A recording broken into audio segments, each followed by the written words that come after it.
Hi hello ನಮಸ್ಕಾರ ಎಲ್ಲ ನಲ್ಮೆಯ ವಿದ್ಯಾರ್ಥಿ ಮಿತ್ರರಿಗೆ. ಪ್ರಿಯ ವಿದ್ಯಾರ್ಥಿಗಳೇ, ಇನ್ನೇನು ಕೆಲವೇ ದಿನಗಳಲ್ಲಿ ನಿಮ್ಮ ಪರೀಕ್ಷೆ ಆರಂಭ ಆಗುತ್ತಾ. ಅದಕ್ಕಾಗಿ ವಿಜ್ಞಾನ ವಿಷಯದ ಒಂದಿಷ್ಟು ಚಾಪ್ಟರ್ ಗಳನ್ನ ನಮ್ಮ ಕ್ಲಾಸ್ ಬಗ್ಗೆ ನೋಡೋಣ, ನಾವು ರಿವಿಷನ್ ಮಾಡ್ತಾ ಹೋಗೋಣಂತ. ಅದ್ರೊಳಗ ಇಂದಿನ ತರಗತಿ ಒಳಗ ಅಧ್ಯಾಯ 12 ವಿದ್ಯುತ್ ಶಕ್ತಿ ಅಥವಾ ಇಂಗ್ಲಿಷ್ ಒಳಗೆ ಏನಂತ ಕರಿತೇವೆ, ಅದನ್ನ ಎಲೆಕ್ಟ್ರಿಸಿಟಿ ಅಂತ ಹೇಗೆ ಕರಿತೇವೆ. ಈ ಚಾಪ್ಟರ್ ನ ಇಂದಿನ ತರಗತಿ ಒಳಗ ನಾವ್ ಏನ್ ಮಾಡೋಣ, ತಿಳ್ಕೋತಾ ಹೋಗೋಣಂತ. ಈ ಚಾಪ್ಟರ್ ಒಳಗ ಬರುವಂತ ಮೊದಲನೇ ಟಾಪಿಕ್ ಯಾವ್ದಪ್ಪ ಅಂತ ನೋಡೋದಾದ್ರ ಏನಿದೆ, ಮೊದಲನೇ ಟಾಪಿಕ್ ವಿದ್ಯುತ್ ಮಂಡಲ ಅಥವಾ ಇಂಗ್ಲಿಷ್ ಒಳಗೆ ಏನಂತ ಕರಿತೇವೆ ನಾವು ಅದನ್ನೇ ಎಲೆಕ್ಟ್ರಿಕ್ ಸರ್ಕ್ಯೂಟ್ ಅಂತ ಹೇಗೆ ಕರಿತೇವೆ. ಏನಪ್ಪಾ ಹೀಗಂದ್ರೆ ಅಂತ ನೋಡೋದಾದ್ರ ವಿದ್ಯುತ್ ಪ್ರವಾಹದ ನಿರಂತರ ಮತ್ತು ಆವೃತ ಮಾರ್ಗವನ್ನು ನಾವೇನಂತ ಕರಿತೀವಿ, ವಿದ್ಯುತ್ ಮಂಡಲ ಅಂತ ಹೇಗೆ ಕರಿತೀವಿ. ಏನ್ ನಿರಂತರ ಅಂದ್ರ, ಫಾರ್ ಎಕ್ಸಾಂಪಲ್ ಇಲ್ಲಿ ನಾವೊಂದು ಸೆಲ್ ಅನ್ನ ಕನೆಕ್ಟ್ ಮಾಡೇವಿ. ಈ ಸೆಲ್ ಅನ್ನ ಈ ರೀತಿ ಅದಕ್ಕೆ ಏನ್ ಮಾಡೇವಿ, ರೆಜಿಸ್ಟರ್ ಅಂತ ಹೇಗೆ ಒಂದು ವಿದ್ಯುತ್ ಮಂಡಲದ ಒಂದು ಉಪಕರಣವನ್ನು ಬಳಸೇವಿ. ಅದಕ್ಕ ಮತ್ತೆ ಏನ್ ಕನೆಕ್ಟ್ ಮಾಡಿದೇವಿ, ಅಮಿಟರ್ ನ ಅನ್ನೋ ಒಂದು ಉಪಕರಣವನ್ನು ಕನೆಕ್ಟ್ ಮಾಡಿದೇವಿ. ಆ ನಂತರ ಸ್ವಿಚ್ ಅನ್ನ ಕನೆಕ್ಟ್ ಮಾಡಿದೇವಿ. ಹೊಳ್ ರಿಟರ್ನ್ ತನಕ ಏನ್ ಮಾಡಿದೇವಿ, ಅದೇ ಸೆಲ್ ಗೆ ಅದನ್ನ ಕನೆಕ್ಟ್ ಮಾಡಿದೇವಿ, ಹೌದಲ್ವಾ? ಹಾಗಾದ್ರೆ ನಿರಂತರ ಮತ್ತು ಆವೃತ ಅಂದ್ರ ಯಾವ ಭಾಗದಿಂದ ಆರಂಭವಾಗುತ್ತೋ ಅದೇ ಭಾಗಕ್ಕೆ ಬಂದ್ ಸೇರ್ತಿತ್ತಂದ್ರ ಅದನ್ನ ಏನಂತ ಕರಿತೀವಿ, ಆವೃತ ಅಂತ ಹೇಗೆ ಕರಿತೀವಿ. ಈ ರೀತಿ ವಿದ್ಯುತ್ ಪ್ರವಾಹದ ನಿರಂತರ ಮತ್ತು ಆವೃತ ಮಾರ್ಗವನ್ನ ನಾವೇನಂತ ಕರಿತೀವಿ, ವಿದ್ಯುತ್ ಮಂಡಲ ಅಂತ ಹೇಗೆ ಕರಿತೀವಿ. ಈ ಡೈಗ್ರಾಮ್ ಇದೇ ತರ ಯಾಕೆ ಹಾಕ್ತೇವಿ ಅಂತ ಹೇಗೆ ನೋಡೋದಾದ್ರ, ಸಾಮಾನ್ಯವಾಗಿ ವಿದ್ಯುತ್ ಮಂಡಲ, ಫಾರ್ ಎಕ್ಸಾಂಪಲ್ ನಾವೊಂದು ವಿದ್ಯುತ್ ಮಂಡಲವನ್ನ ರಚಿಸ್ಬೇಕಾಗಿತ್ತಂದ್ರ ನಿಜವಾದ ಉಪಕರಣಗಳನ್ನೇ ಮೊದ್ಲೇ ಉಪಯೋಗಿಸೋದಿಲ್ಲ. ಫಾರ್ ಎಕ್ಸಾಂಪಲ್ ನಮ್ ಎಕ್ಸಾಮ್ ಅಂತ ಹೇಗೆ ನಮ್ಗೆ ನಮ್ ಸಿಲೆಬಸ್ ಎಷ್ಟು ಇರ್ಬೇಕಂತ ಹೇಗೆ ಬ್ಲೂ ಪ್ರಿಂಟ್ ಕೊಟ್ಟಿರ್ತಾರಲ್ಲ, ಹಾಗೆ ನಾವು ಬಳಸುವಂತ ವಿದ್ಯುತ್ ಮಂಡಲದ ಬ್ಲೂ ಪ್ರಿಂಟ್ ತರ ನಾವು ಈ ಸರ್ಕ್ಯೂಟ್ ಡಯಾಗ್ರಾಮ್ ನ ಬಳಸ್ಕೋತೇವೆ. ಇದನ್ನ ಬಳಸ್ಕೊಂಡ್ಕೆ ಏನ್ ಮಾಡ್ತೇವೆ, ವಿದ್ಯುತ್ ಮಂಡಲವನ್ನ ನಾವು ರಚನೆ ಮಾಡ್ತೇವೆ. ಅವುಗಳನ್ನ ಬಳಸೋ ಸಲುವಾಗ ಒಂದಿಷ್ಟು ಸಿಂಬಾಲ್ ಗಳ ಮುಖಾಂತರ ಒಂದಿಷ್ಟು ಉಪಕರಣಗಳನ್ನ ಕೂಡ ನಾವ್ ಏನ್ ಮಾಡ್ತೇವಿ, ರಿಪ್ರೆಸೆಂಟೇಶನ್ ಮಾಡ್ತೇವೆ. ಅವುಗಳನ್ನ ಇಲ್ಲೇನ್ ಕೊಟ್ಟೈತಿ, ಒಂದಿಷ್ಟು ಇನ್ನು ಹಲವಾರು ಉಪಕರಣಗಳನ್ನ ಮುಂದಿನ ಇದೇ ಕ್ಲಾಸ್ ಒಳಗ ನೆಕ್ಸ್ಟ್ ಟಾಪಿಕ್ ಒಳಗ ತಿಳ್ಕೊತ ಹೋಗೋಣಂತ. ಮೊದಲನೇದಾಗಿ ಏನ್ ನೋಡೋಣ, ಇಲ್ಲಿ ವಿದ್ಯುತ್ ಮಂಡಲ ಅಂದ್ರೆ ಒಂದು ಕ್ಲಾರಿಟಿ ಇರಲಿ ಇಷ್ಟೇ. ವಿದ್ಯುತ್ ಪ್ರವಾಹದ ನಿರಂತರ ಮತ್ತು ಆವೃತ ಮಾರ್ಗವನ್ನ ನಾವು ಏನಂತ ಕರಿತೀವಿ, ವಿದ್ಯುತ್ ಮಂಡಲ ಅಂತ ಹೇಗೆ ಕರಿತೀವಿ. ಸಿಂಪಲ್ ಇಷ್ಟೇ, ಗೊತ್ತಾಯ್ತು. ನಿಮ್ಗೆ ಇನ್ನೊಂದು ಕ್ವಶನ್ಸ್ ಇಲ್ಲಿ ರೈಸ್ ಆಗ್ಬೋದು. ಹಾಗಾದ್ರೆ ವಿದ್ಯುತ್ ಪ್ರವಾಹ ಅಂದ್ರೆ ಏನಂತ ಹೇಗೆ ನಿಮ್ ಕ್ವಶನ್ ಬರ್ಬೋದು. ಹಾಗಾದ್ರೆ ವಿದ್ಯುತ್ ಪ್ರವಾಹ ಅಂದ್ರೆ ಏನಂತ ಹೇಗೆ ನೆಕ್ಸ್ಟ್ ನೋಡೋದಾದ್ರ, ವಿದ್ಯುತ್ ಪ್ರವಾಹ ಎಂದರೆ ಏನಂತ ಹೇಗೆ ನೋಡೋಣ.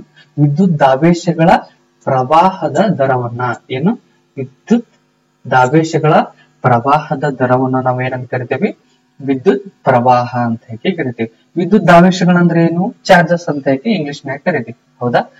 ಈ ಚಾರ್ಜಸ್ ಗಳ ಒಟ್ಟು ದರ ಮೀನ್ಸ್ ಇತ್ತು ಮೊತ್ತ ಅಂತ ಕೂಡ ಬಳಸ್ತೇವೆ ನಾವು. ವಿದ್ಯುತ್ ದಾವೇಶಗಳ ಒಟ್ಟು ಮೊತ್ತವನ್ನ ಏನಂತ ಕರಿತೀವಿ, ವಿದ್ಯುತ್ ಪ್ರವಾಹ ಅಂತ ಹೇಳಿ ಕರಿತೀವಿ. ಯಾವುದೇ ಒಂದು ವಾಹಕವನ್ನು ತಗೊಂಡ ಅಂತಂದ್ರ ಆ ವಾಹಕದ ಮೂಲಕ ಹರಿಯುವಂತ ಒಟ್ಟು ದಾವೇಶಗಳ ಮೊತ್ತವನ್ನ ನಾವೇನಂತ ಕರಿತೀವಿ, ವಿದ್ಯುತ್ ಪ್ರವಾಹ ಅಂತ ಹೇಳಿ ಕರಿತೀವಿ. ಹಾಗಾದ್ರ ವಿದ್ಯುತ್ ಪ್ರವಾಹ ಯಾವುದೋ ಒಂದು ವಿದ್ಯುತ್ ಮಂಡಲವನ್ನ ತಗೊಂಡ್ರ ಅದ್ರೊಳಗೆ ಯಾವ ದಿಕ್ಕಿನೊಳಗ ಅದು ಚಲಿಸುತ್ತಾ ಅಂತ ಹೇಗೆ ನೋಡೋದಾದ್ರ, ವಿದ್ಯುತ್ ಮಂಡಲದಲ್ಲಿ ವಿದ್ಯುತ್ ಪ್ರವಾಹದ ದಿಕ್ಕನ್ನ ವಿದ್ಯುತ್ ಪ್ರವಾಹದ ದಿಕ್ಕನ್ನು ಎಲೆಕ್ಟ್ರಾನ್ಗಳ ಹರಿವಿನ ದಿಕ್ಕಿಗೆ ವಿರುದ್ಧವಾಗಿ ತೆಗೆದುಕೊಳ್ಳಲಾಗುತ್ತದೆ. ಅವುಗಳೇನಾಗಿರ್ತವೆ, ಇವತ್ತು ಋಣಾತ್ಮಕ ಆವೇಶಗಳಾಗಿರ್ತವು. ಫಾರ್ ಎಕ್ಸಾಂಪಲ್ ಎಲೆಕ್ಟ್ರಾನ್ಸ್ ಗಳು ಈ ದಿಕ್ಕಿನೊಳಗೆ ಚಲಿಸ್ತಿದ್ವು ಅಂದ್ರ ಅದ್ರ ಅಪೋಸಿಟ್ ದಿಕ್ಕು, ಅದರ ವಿರುದ್ಧ ದಿಕ್ಕಿನೊಳಗೆ ಏನಾಗಿರ್ತವು, ವಿದ್ಯುತ್ ಪ್ರವಾಹದ ದಾವೇಶಗಳು ಚಲಿಸ್ತಿರ್ತವೆ. ಅವುಗಳನ್ನ ಯಾವಂತ ತಗೋತೇವೆ ನಾವು, ಋಣಾತ್ಮಕವಾಗಿ ತಗೊಂಡಿರ್ತೇವೆ. ಫಾರ್ ಎಕ್ಸಾಂಪಲ್ ಇಲ್ಲಿ ನೋಡ್ರಿ,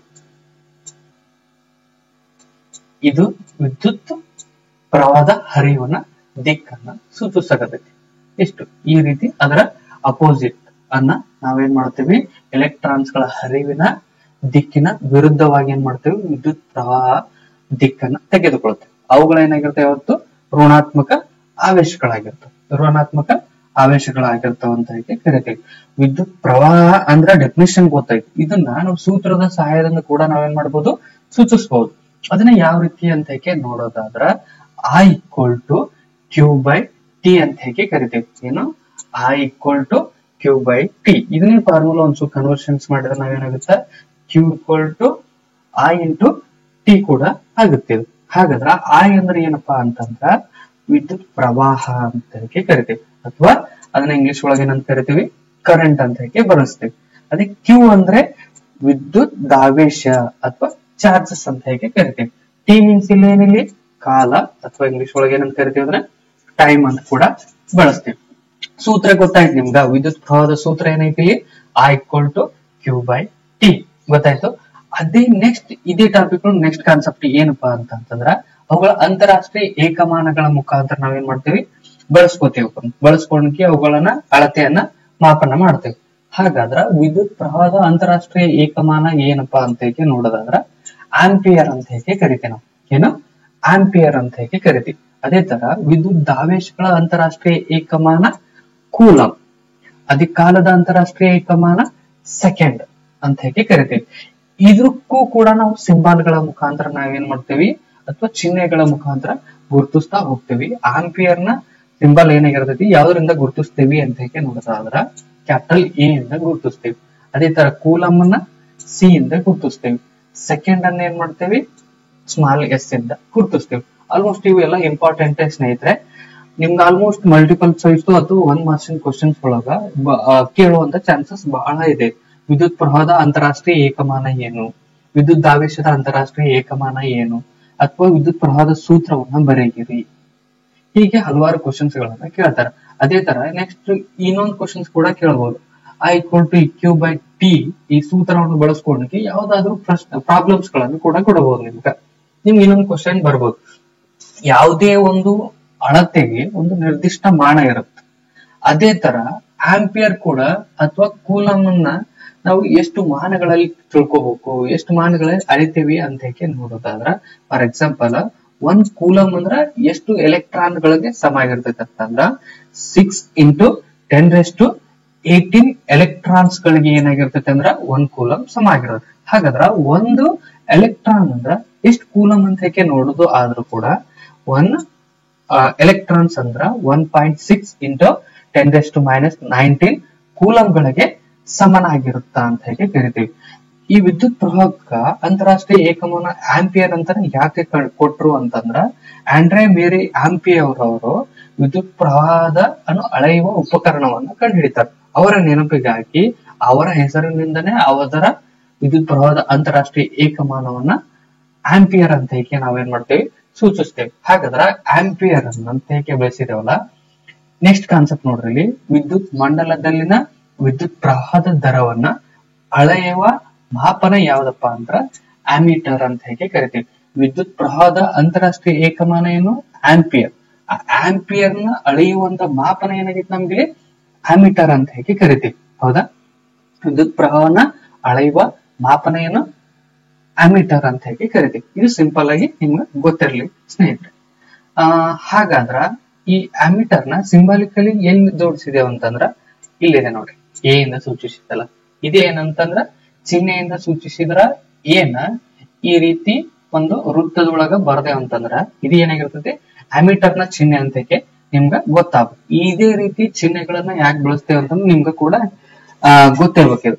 ಯಾಕ ಎಲ್ಲಾ ನಿಜವಾದ ಉಪಕರಣಗಳನ್ನ ಬಳಸ್ಕೋದ್ಕಿಂತ ಅವುಗಳನ್ನ ಒಂದು ರಫ್ ಡಯಾಗ್ರಾಮ್ ತಕೊಂಡ್ಕೆ ಅವುಗಳನ್ನ ಹಿಂದೆಟ್ಟು ನಾವು ಬಳಸ್ತಾ ಹೋಗ್ತೀವಿ. ಅದೇ ತರ ಇವುಗಳನ್ನ ನಾವು ಸಿಂಬಲ್ ಗಳನ್ನ ಬಳಸ್ತಾ ಹೋಗ್ತೇವೆ. ಹೌದಾ, ಹಾಗಾದ್ರೆ ಈ ಎಮಿಟರ್ ನ ವಿದ್ಯುತ್ ಮಂಡಲದೊಳಗ ಯಾವ ರೀತಿ ಜೋಡಿಸಿರ್ತೇವಿ ಅಪ್ಪ ಅಂತಂದ್ರ ಸರಣಿ ಕ್ರಮದೊಳಗ ನಾವೇನ್ ಮಾಡ್ತೇವಪ್ಪ ಅಂತಂದ್ರ ವಿದ್ಯುತ್ ಮಂಡಲದಲ್ಲಿ ಅಮಿಟರ್ ನ ಜೋಡಿಸಿರ್ತೇವೆ. ಯಾವ ರೂಪದೊಳಗ, ಸರಣಿ ಕ್ರಮದೊಳಗ. ಆಲ್ಮೋಸ್ಟ್ ಈ ರೀತಿ ಕ್ವಶನ್ಸ್ ಕೇಳುವಂತ ಚಾನ್ಸಸ್ ಇದೆ ಸ್ನೇಹಿತರೆ ನಿಮ್ಗೆ.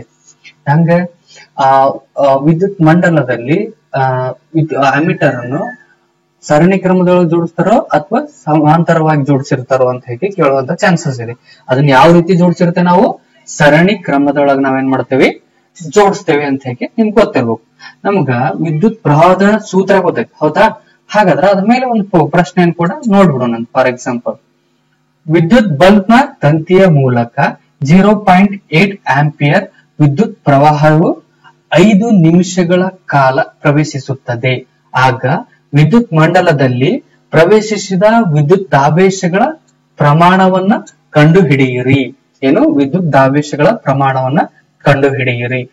ಪ್ರಿಯ ವಿದ್ಯಾರ್ಥಿಗಳೇ, ಈ ಚಾಪ್ಟರ್ ಮೇಲೆ ಆಲ್ಮೋಸ್ಟ್ ಒಂದಾದ್ರೂ ಕೂಡ ಏನಾಗಿರ್ತೈತಿ ಪ್ರಾಬ್ಲಮ್ಸ್ ಕೇಳುವಂತ ಚಾನ್ಸ್ ಜಾಸ್ತಿನೇ ಇದೆ. ಆಲ್ಮೋಸ್ಟ್ ಪ್ರತಿ ಇಯರ್ ಕೇಳ್ತಾರೆ ನಿಮ್ಗ. ಯಾವುದೇ ಒಂದು ಪ್ರಾಬ್ಲಮ್ಸ್ ಗಳನ್ನ ಈ ಫಿಸಿಕ್ಸ್ ಅಥವಾ ಭೌತಶಾಸ್ತ್ರದೊಳಗೆ ಬಿಡಿಸ್ಬೇಕಾಗಿತ್ತಂತಂದ್ರೆ ಏನ್ ಮಾಡೋದು ನೀವು, ಆ ಪ್ರಶ್ನೆಯನ್ನ ಅರ್ಥ ಮಾಡ್ಕೋದ್ ಬಹಳ ಇಂಪಾರ್ಟೆಂಟ್. ಫಸ್ಟ್ ಆ ಪ್ರಶ್ನೆಯನ್ನ ಅರ್ಥ ಮಾಡ್ಕೊಂಡ್ರಂದ್ರ ಅರ್ಧ ಪ್ರಶ್ನೆಯನ್ನ ಬಿಡಿಸ್ದಂಗೆ ನೀವು. ಹಾಗಾದ್ರ ಪ್ರಶ್ನೆ ಒಳಗೆ ಏನ್ ಕೊಟ್ಟಿದ್ದಾರೆ, ಏನ್ ಕೇಳಿದ್ದಾರೆ ಅನ್ನೋದು ನಿಮ್ ಸ್ಪಷ್ಟತೆ ಇರ್ಬೇಕಾಗುತ್ತೆ. ವಿದ್ಯುತ್ ಬಲ್ಬ್ ತಂತಿಯ ಮೂಲಕ 0.8 ಎ ಮೀನ್ಸ್ ಇದು ಏನಿದು ಆಂಪಿಯರ್ ಅಂತ ಹೇಗೆ ಕರಿತೀವಿ. ಆಂಪಿಯರ್ ಯಾವ್ದರ ಅಂತಾರಾಷ್ಟ್ರೀಯ ಏಕಮಾನ ಆಗಿರ್ತೈತಿ, ವಿದ್ಯುತ್ ಪ್ರವಾಹದ ಅಂತಾರಾಷ್ಟ್ರೀಯ ಏಕಮಾನ ಆಗಿರ್ತದೆ. ಹೌದಾ? ಐ ಕೊಟ್ಟಂಗಾಯ್ತು, ಅದನ್ನ ಬರ್ಕೊಂಡು I = 0.8 ಆಂಪಿಯರ್ ಅಂತ ಹೇಗೆ ಕರಿತೀವಿ. ಅದೇ ತರ 5 ನಿಮಿಷ ಅಂತ ಹೇಗೆ ಕೊಟ್ಟಾರ. ಟೈಮ್ ಕೊಟ್ಟಾರ ಇಲ್ಲಿ. ಈ 5 ನಿಮಿಷಗಳನ್ನ ನಾವ್ ಎದುರಾಗ ಕನ್ವರ್ಟ್ ಮಾಡೋಕಾಗುತ್ತಾ, ಸೆಕೆಂಡ್ ಒಳಗ ಕನ್ವರ್ಟ್ ಮಾಡೋಕಾಗುತ್ತೆ. ಸೆಕೆಂಡ್ ಒಳಗೆ ಯಾಕ ಟೈಮ್ದು ಅಂತಾರಾಷ್ಟ್ರೀಯ ಏಕಮಾನ ಏನಿತ್ತು ಎಸ್ ಇಟ್ಸ್ ಸೆಕೆಂಡ್ ಆಗಿತ್ತು. ಹೌದು, ಅದಕ್ಕೆ ಅದನ್ನ ಏನ್ ಮಾಡ್ತೇವೆ ನಾವು ಸೆಕೆಂಡ್ ಒಳಗೆ ಕನ್ವರ್ಟ್ ಮಾಡ್ತೀವಿ. 5 × 60 ಮೀನ್ಸ್ ಇಲ್ಲಿ ಏನಾಗುತ್ತೆ ಅಂದ್ರೆ 1 ನಿಮಿಷಕ್ಕೆ 60 ಸೆಕೆಂಡ್ಗಳ. ಅದಕ್ಕ 5ಅನ್ನ 60ರಿಂದ ಗುಣಿಸಿದಾಗ ಎಷ್ಟಾಗುತ್ತೆ ನಮ್ಗೆ ಇಲ್ಲಿ 300 ಸೆಕೆಂಡ್ಸ್ ಗಳು ಬರುತ್ತೆ. ಹಾಗಾದ್ರ ನಮ್ಗೆ ಏನ್ ಕ್ವಶನ್ಸ್ ಮಾಡ್ಯಾರ ಇಲ್ಲಿ, ದಾವೇಶಗಳ ಪ್ರಮಾಣವನ್ನ ಕಂಡು ಹಿಡಿಯಿರಿ. ದಾವೇಶಗಳು ಅಂದ್ರೆ ಅದ್ರ ಸಿಂಬಲ್ ಏನಾಗಿರ್ತೈತಿ, ಕ್ಯೂ ಅಂತ ಹೇಗೆ ಕರಿತೀವಿ ನಾವು. ಹೌದಾ? ಕ್ಯೂ ಅನ್ನ ನಿಮ್ಗೆ ಏನ್ ಮಾಡ್ಯಾರ ಇಲ್ಲಿ ಕ್ವಶನ್ಸ್ ಅನ್ನ ಮಾಡ್ಯಾರ, ಕ್ಯೂ ಕೇಳ್ಯಾರ. ಹಾಗಾದ್ರ ಸೂತ್ರ ಏನೈತಿ ನಮ್ಗೆ ಇಲ್ಲಿ, I = Q/T ಅಂತ ಹೇಗೆ ಕರಿತೇವೆ. ನಮ್ಗೆ ಕ್ಯೂ ಬೇಕಾಗೈತಿ. ಹಾಗಾದ್ರೆ ಈ ಟಿ ನ ಬಲ್ಗಡೆ ಇದ್ದಿದ್ದನ್ನ ಎಡಗಡೆ ಹೋಗ್ಬೇಕಾಗತ್ತೆ. ಈ ಕಡೆ ಭಾಗಿಸ್ತಿತ್ತಂದ್ರೆ ಈ ಕಡೆ ಎಡಗಡೆ ಹೋದ್ರೆ ಏನಾಗುತ್ತದ ಗುಣಿಸುತ್ತ. Q = I × T ಆಗುತ್ತೆ. ಇದ್ರೊಳಗೆ ಈ ಬೆಲೆಗಳನ್ನು ಹಾಕೋದು. I ಅಂದ್ರೆ ಎಷ್ಟೈತಿ ಇಲ್ಲಿ 0.8 ಮತ್ತೆ T ಅಂದ್ರೆ ಎಷ್ಟೈತಿ ಇಲ್ಲಿ 300 ಸೆಕೆಂಡ್ ಐತಿ. ಹೌದಾ? 300 ಸೆಕೆಂಡ್ ಹಾಕಿದಾಗ 0.8 ಅನ್ನ 300ರಿಂದ ಗುಣಿಸಿದಾಗ ಎಷ್ಟಾಗುತ್ತ 240 ಕೂಲಂ ಅಂತ ಹೇಗೆ ಕರಿತೇವೆ. ಸಿ ಅಂದ್ರೆ ಏನಿಲ್ಲಿ ದಾವೇಶಗಳ ಅಂತಾರಾಷ್ಟ್ರೀಯ ಏಕಮಾನ ಏನೈತಿ ಕೂಲಂ. ಅವುಗಳ ಅಂತಾರಾಷ್ಟ್ರೀಯ ಏಕಮಾನವನ್ನು ಕೂಡ ನೀವೇನು ಮಾಡೋಕಾಗುತ್ತಾ ಆ ಉತ್ತರದೊಳಗೆ ಹಚ್ಬೇಕಾಗುತ್ತ. ಹಚ್ಲಿಕ್ಕಂದ್ರ ನಿಮ್ ಮಾರ್ಕ್ಸ್ ಕಟ್ ಆಗುವಂತ ಚಾನ್ಸಸ್ ಜಾಸ್ತಿ ಇದೆ. ಅಂದ್ರೆ ಕ್ಯೂ ಎಷ್ಟು ಬಂತ ಇಲ್ಲಿ 240 ಕೂಲಂ. ನೀವೇ ಇಲ್ಲೊಂದು ಕ್ವಶನ್ಸ್ ಮಾಡ್ಕೊಂಡ್ರೆ ಮತ್ತೊಂದು ಕ್ವಶನ್ಸ್ ಇದರೊಳಗನೆ ಬಿಡಿಸಬಹುದು. ಫಾರ್ ಎಕ್ಸಾಂಪಲ್ ಇದೇ ಕ್ವಶನ್ಸ್ ನ ಒಂದು ಕ್ಯೂ ವ್ಯಾಲ್ಯೂ ಕೊಟ್ಟಿದ್ದಾನ ಅಂತ ಹೇಗೆ ತಗೋರಿ, ಆನಂತರ ಟಿ ವ್ಯಾಲ್ಯೂ ಕೊಟ್ಟಾನ ಅಂತ ಹೇಗೆ ತಗೋರಿ, ಆನಂತರ ಅನ್ನ ಪ್ರಶ್ನೆ ಮಾಡ್ಯಾರ ಅಂತ ಹೇಗೆ ತಗೋರಂತ. ಹಾಗಾದ್ರ ಎಷ್ಟು ಬರುತ್ತಾ ನೋಡೋಣ, ಕ್ಯಾಲ್ಕುಲೇಟ್ ಮಾಡ್ಕೆ ಕಮೆಂಟ್ ಮಾಡ್ತಾರೆ. ಕಮೆಂಟ್ ಮಾಡ್ರಿ, ಅದನ್ನ ಗೊತ್ತಾಯ್ತಿ ಕಾನ್ಸೆಪ್ಟ್ ವಿದ್ಯುತ್ ಪ್ರವಾಹ ಅಂದ್ರೆ ಏನಂತ. ಆದ್ರ ನೆಕ್ಸ್ಟ್ ಕಾನ್ಸೆಪ್ಟ್ ಹೋಗೋಣ. ಈಗ ನೆಕ್ಸ್ಟ್ ಕಾನ್ಸೆಪ್ಟ್ ಏನಪ್ಪಾ ಅಂತ ನೋಡೋದಾದ್ರ ವಿದ್ಯುತ್ ವಿಭವ ಅಥವಾ ಮತ್ತು ವಿಭವಾಂತರ ಅಂತ ಹೇಗೆ ಕರಿತೇವೆ. ವಿದ್ಯುತ್ ವಿಭವ ಮತ್ತು ವಿಭವಾಂತರ ಇಂಗ್ಲಿಷ್ ಒಳಗೆ ಏನಂತ ಕರಿತೇವೆ, ಅದನ್ನೇ ಎಲೆಕ್ಟ್ರಿಕ್ ಪೊಟೆನ್ಶಿಯಲ್ ಅಂಡ್ ಪೊಟೆನ್ಶಿಯಲ್ ಅಂತ ಹೇಗೆ ಕರಿತೇವೆ. ಹಂಗಂದ್ರ ಏನಂತ ಹೇಗೆ ನೋಡೋದಾದ್ರ ಒಂದು ಏಕಮಾನ ಆವೇಶವನ್ನು ಒಂದು ಬಿಂದುವಿನಿಂದ ಇನ್ನೊಂದು ಬಿಂದುವಿಗೆ ತರುವಲ್ಲಿ ಆಗುವ ಕೆಲಸ, ತರುವಲ್ಲಿ ಆಗುವ ಕೆಲಸವನ್ನೇ ನಾವು ಏನಂತ ಕರಿತೀವಿ, ವಿಭವಾಂತರ ಅಂತ ಹೇಗೆ ಕರಿತೀವಿ. ಒಂದು ಏಕಮಾನ ಆವೇಶವನ್ನು ಒಂದು ಬಿಂದುವಿನಿಂದ ಇನ್ನೊಂದು ಬಿಂದುವಿಗೆ ತರುವಲ್ಲಿ ಆಗುವ ಕೆಲಸವನ್ನೇ ಏನಂತ ಕರಿತೇವೆ ನಾವು ವಿಭವಾಂತರ ಅಂತ ಹೇಗೆ ಕರಿತೇವೆ. ಈ ಸರ್ಕ್ಯೂಟ್ ಡಯಾಗ್ರಾಮ್ ನೋಡ್ರಿ. ಇಲ್ಲಿ ಫಾರ್ ಎಕ್ಸಾಂಪಲ್ ಇಲ್ಲೊಂದು ಪಾಯಿಂಟ್ ಐತೆ ಅಂತ ಹೇಗೆ ತಗೋಣಂತ, ಇಲ್ಲೊಂದು ಬಿಂದು ಐತೆ ಅಂತ ಹೇಗೆ ತಗೋಣ.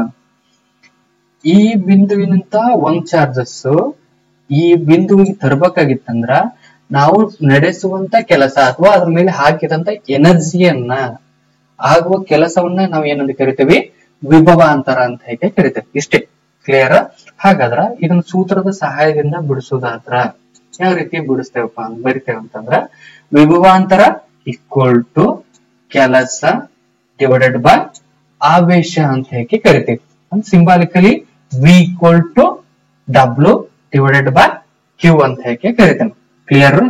ಇಷ್ಟು ಗೊತ್ತಾಯ್ತು ನಿಮ್ಗೆ ಈಗ. ಹಾಗಾದ್ರ ಇನ್ನೊಂದಿಷ್ಟು ಅಂತಾರಾಷ್ಟ್ರೀಯ ಏಕಮಾನವನ್ನು ತಿಳ್ಕೊಂತ. ವಿಭವಾಂತರದ ಅಂತಾರಾಷ್ಟ್ರೀಯ ಏಕಮಾನ ಏನು, ಕೆಲಸದ ಅಂತಾರಾಷ್ಟ್ರೀಯ ಏಕಮಾನ ಏನು, ಆವೇಶದ ನಿಮ್ಗೆ ಆಲ್ರೆಡಿ ಗೊತ್ತು. ಆವೇಶದ ಅಂತಾರಾಷ್ಟ್ರೀಯ ಏಕಮಾನ ಏನು, ಕೂಲಂ ಅಂತ ಹೇಗೆ ಕರಿತೀವಿ. ಹೌದು. ಈಗ ನೆಕ್ಸ್ಟ್ ಏನ್ ಮಾಡ್ಕೊಂಡು ನಾವು ವಿಭವಾಂತರದ ಅಂತಾರಾಷ್ಟ್ರೀಯ ಏಕಮಾನ ಏನಪ್ಪಾ ಅಂತಂದ್ರ ವೋಲ್ಟ್ ಅಂತ ಹೇಗೆ ಕರಿತೀವಿ. ಅದನ್ನ ಸ್ಮಾಲ್ b ಇಂದ ಏನ್ ಮಾಡ್ತೇವೆ ನಾವು ಸೂಚಿಸ್ತೇವೆ. ಅದೇ ರೀತಿ ಕೆಲಸದ ಅಂತಾರಾಷ್ಟ್ರೀಯ ಏಕಮಾನ ಏನಿಲ್ಲಿ ಜೋಲ್ ಅಂತ ಹೇಗೆ ಕರಿತೇವೆ. ಅದನ್ನ ಜೆ ಇಂದ ಏನ್ ಮಾಡ್ತೇವೆ ನಾವು ಸೂಚಿಸ್ತೇವೆ.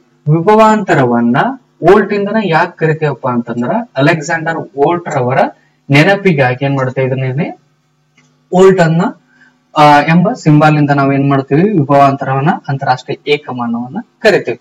ಹಾಗಾದ್ರ ಈ ವಿಭವಾಂತರವನ್ನ ಅಳೆಯುವ ಮಾಪನ ಯಾವುದು ಅಂತ ಹೇಗೆ ನೋಡೋಕ್ಕಿಂತ ಮುಂಚೆ ಇನ್ನೊಂದು ಚಿಕ್ಕದಾಗಿ ಒಂದು ಸಣ್ಣ ಕಾನ್ಸೆಪ್ಟ್ ಇದೆ ನೋಡ್ರಿ.